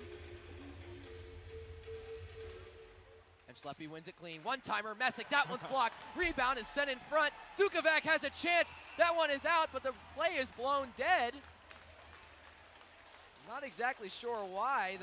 I couldn't catch that. I don't know why. Referee Justin Hills pointed to himself. I'm not sure if he thought the puck was covered or he said, "My bad," it looked like. And so I guess Miami catches a break there, though, as that puck was loose. It was dangerous play around the net with 1:47 remaining in the third. Another key defensive zone draw. And Ferris State wins it again. Jean-Louis tries to play it out in front. Instead, it just heads back to him behind the net. And he holds. Now it's McGrath. Up at the top, back to Jean-Louis in the near circle. Jean-Louis makes a nice move, plays it out in front. That one's deflected just wide by Zary. Now it's Jean-Louis again on the near half wall. McGrath holding center point. Plays it across for Messick.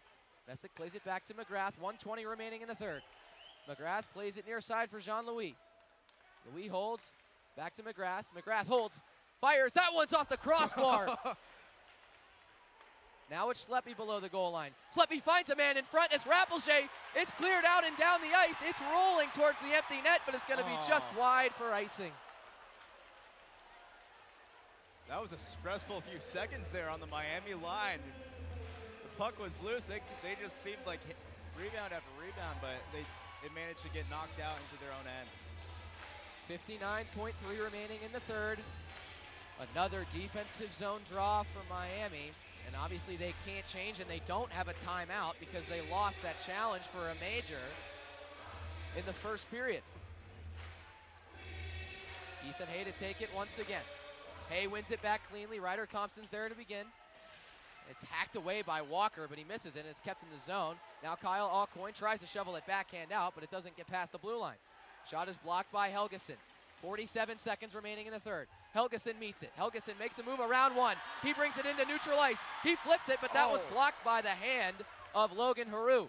Ferris State still alive. 35 seconds remaining. Still 2-1. Puck goes in. Max Helgeson scores. Last night we also got an empty netter. Max Helgeson yesterday made a diving play to Bradley Walker, and today he gets his first goal as a Miami RedHawk on the empty netter to make this a 3-1 game with 32.9 seconds remaining. Just a great forecheck from number 17 in white, hacked the puck away, and it ended up in the Ferris State zone. I should say Ferris State's own net.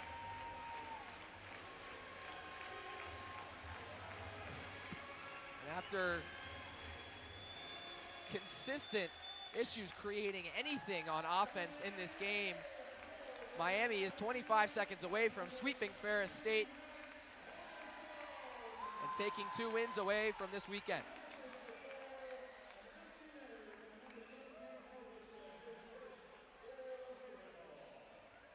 Miami ices it with 15.5 seconds remaining. Net is going to be empty once again for Ferris State.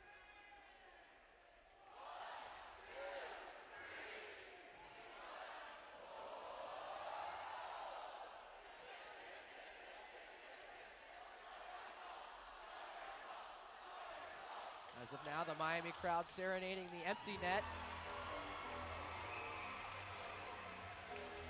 It's going to be Justin Stupka against Tyler Schleppe. Schleppe wins it clean. McGrath fires. That one's blocked by Lukashevich. Rebound shot fired, blocked by Nick Donato. 9 seconds remaining as that one's kicked away from the front by Lukashevich as well. Time winds down, and there's the final buzzer. Sweeps it.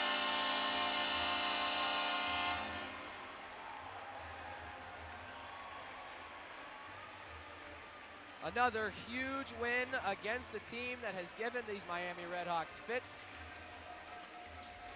Doug Grimes is fired up, and so are the RedHawks, as they should be. Just absolutely battled consistently through tonight's game. And they're going to come home. I should say they're going to take home 2 wins against the Ferris State Bulldogs. I just got to say, I felt like the performance for Miami was very similar to the performance last night. Second period kind of was a slog for Miami. They didn't really put much offensive play. And then the third period, I feel like they woken up a little bit, was ready to do what needed to be done to put it in the bag. Yeah, like you said, a slog is probably the best way to describe it. Didn't really feel like Miami had anything going through even the first 40 minutes, as just felt like the pucks weren't really connecting and the bounces weren't really going their way. Obviously, Ferris State struggled too. I think, wasn't an issue in terms of Miami's defense. It was just more kind of an offensive battle, see who would break first. And that was one of the things Anthony Noreen said last night. Bending and not breaking is the most important part about games like this against teams like this. And tonight, certainly, Miami bent, but did not break. So Miami, the RedHawks, take home another win, 2-0 to start the season, 2 wins and a sweep against the Ferris State Bulldogs. A huge win thanks to a winner, a late one from Coach Adelic. It's his first goal of his collegiate career. And assists from Giampa and Quinn are their first of the season. Empty net goal was from Max Helgeson, unassisted, and the first goal obviously 16 seconds into the game. Justin Stupka with an assist from Casper Nassen. So from Goggin Ice Center, a win for the RedHawks. Next time we see them in action will be at RPI against former RedHawk Bruno Braveris. They will be on the road until October 31st, Halloween weekend, when they begin NCHC play against the Arizona State University Sun Devils. My name's Jeff Middleton for Will Salzarulo. Give it off to Gavin Stark for our post-game report. Thank you guys for sticking with us the entire time in this game. Another good victory for Miami. 3-1 is our final score. Shots 27-20 in favor of the RedHawks, and a win in the win column for the home squad. You've been listening to Miami Hockey on Red Hawk Radio.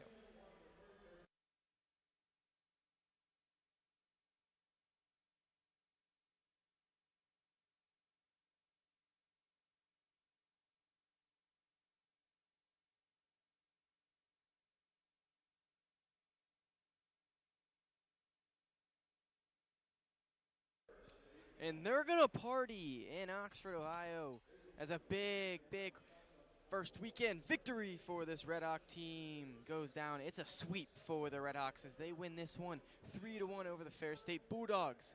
A huge start for this season for the Red Hawks.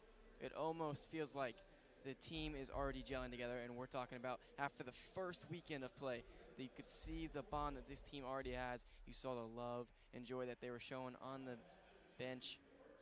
After that win, it was an awesome sight to see a huge big-time goal from Coach Adelic from the freshman, too. His first collegiate goal. That assist came from Michael Quinn.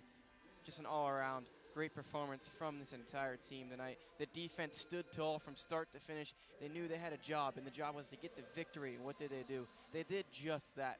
The defense was brilliant. Brilliant stuff from start to finish. And we talked about it, wearing this team down. This team's going to wear down at the end. And in the third period, that was the exact case with 4 minutes to go. About then, this team started wearing down in Ferris State, and Miami took advantage of that with a Coach Adelic goal with just 3 minutes to spare. And then it was Max Millen Elgeson closing the game with an empty net goal. It was a little bit of a fadeaway from the blue stripe straight to the back of the net, and that was when the celebrations started coming here in Coach Cady Arena. An awesome weekend for the RedHawks. Let's talk about some stats before we head on out of here. We're talking victories tonight in Oxford, Ohio. Looking at the full team stats in the third period, Ferris State. First of all, Ferris State with goals, obviously 1, and Miami 2. The 11 in the third period. So a lot more action going on in that third period than the first 2 periods we saw, where it was more defense. Obviously that comes with the empty net goal as well in this period. So 3 goals in total, 2 go to the RedHawks. They take advantage of that one. Shots on goals, Ferris State 7, Miami 9. It ended with 27 shots on goals for the RedHawks and just 20 for this Ferris State Bulldogs team. A lot less shots on goal than last night. We saw that near in on the 40 mark for these teams yesterday. So a little bit of a different game. It was 2 tails of ends, and last night it was all offense, 6-4, 10 total goals. Tonight we're talking 4 total goals with an empty netter. So a little bit of a different game that we had here. Then we'll go to saves. 7 saves for this Ferris State team and 6 for the RedHawks. Power play goals, Ferris State did get that one to tie things up, and it felt like a big dagger at the time, and the RedHawks had answers. You kind of got flashbacks to last season for a second where you saw those late comeback goals maybe creeping in, but that wasn't the case. Not at all. This RedHawk team had an answer, and they gave it to us, and they delivered a victory with that. Power play attempts, Ferris State 1, Miami 1. Face-off wins. Ferris State wins that category 15 to Miami's 10. And then penalties, obviously that big penalty at the beginning of the period. Miami with 1, Ferris State 0. So the RedHawks come away with a victory, and this team's got it. It feels like there's some big things coming in the near future. We're back at home on October Halloween weekend, where they take on Arizona State and open up some league play in the NCHC. So a lot of exciting things in the near future. They'll be taking on RPI next weekend on the road, looking to get some more victories under their belt for this RedHawk team. I'm Gavin Stark, and I'm saying so long from Coach Cady Arena in Oxford, Ohio. RedHawks get a series sweep and open up the season with a 2-0 record. A victorious, perfect start for this RedHawk team. So I'm saying so long from Oxford, Ohio.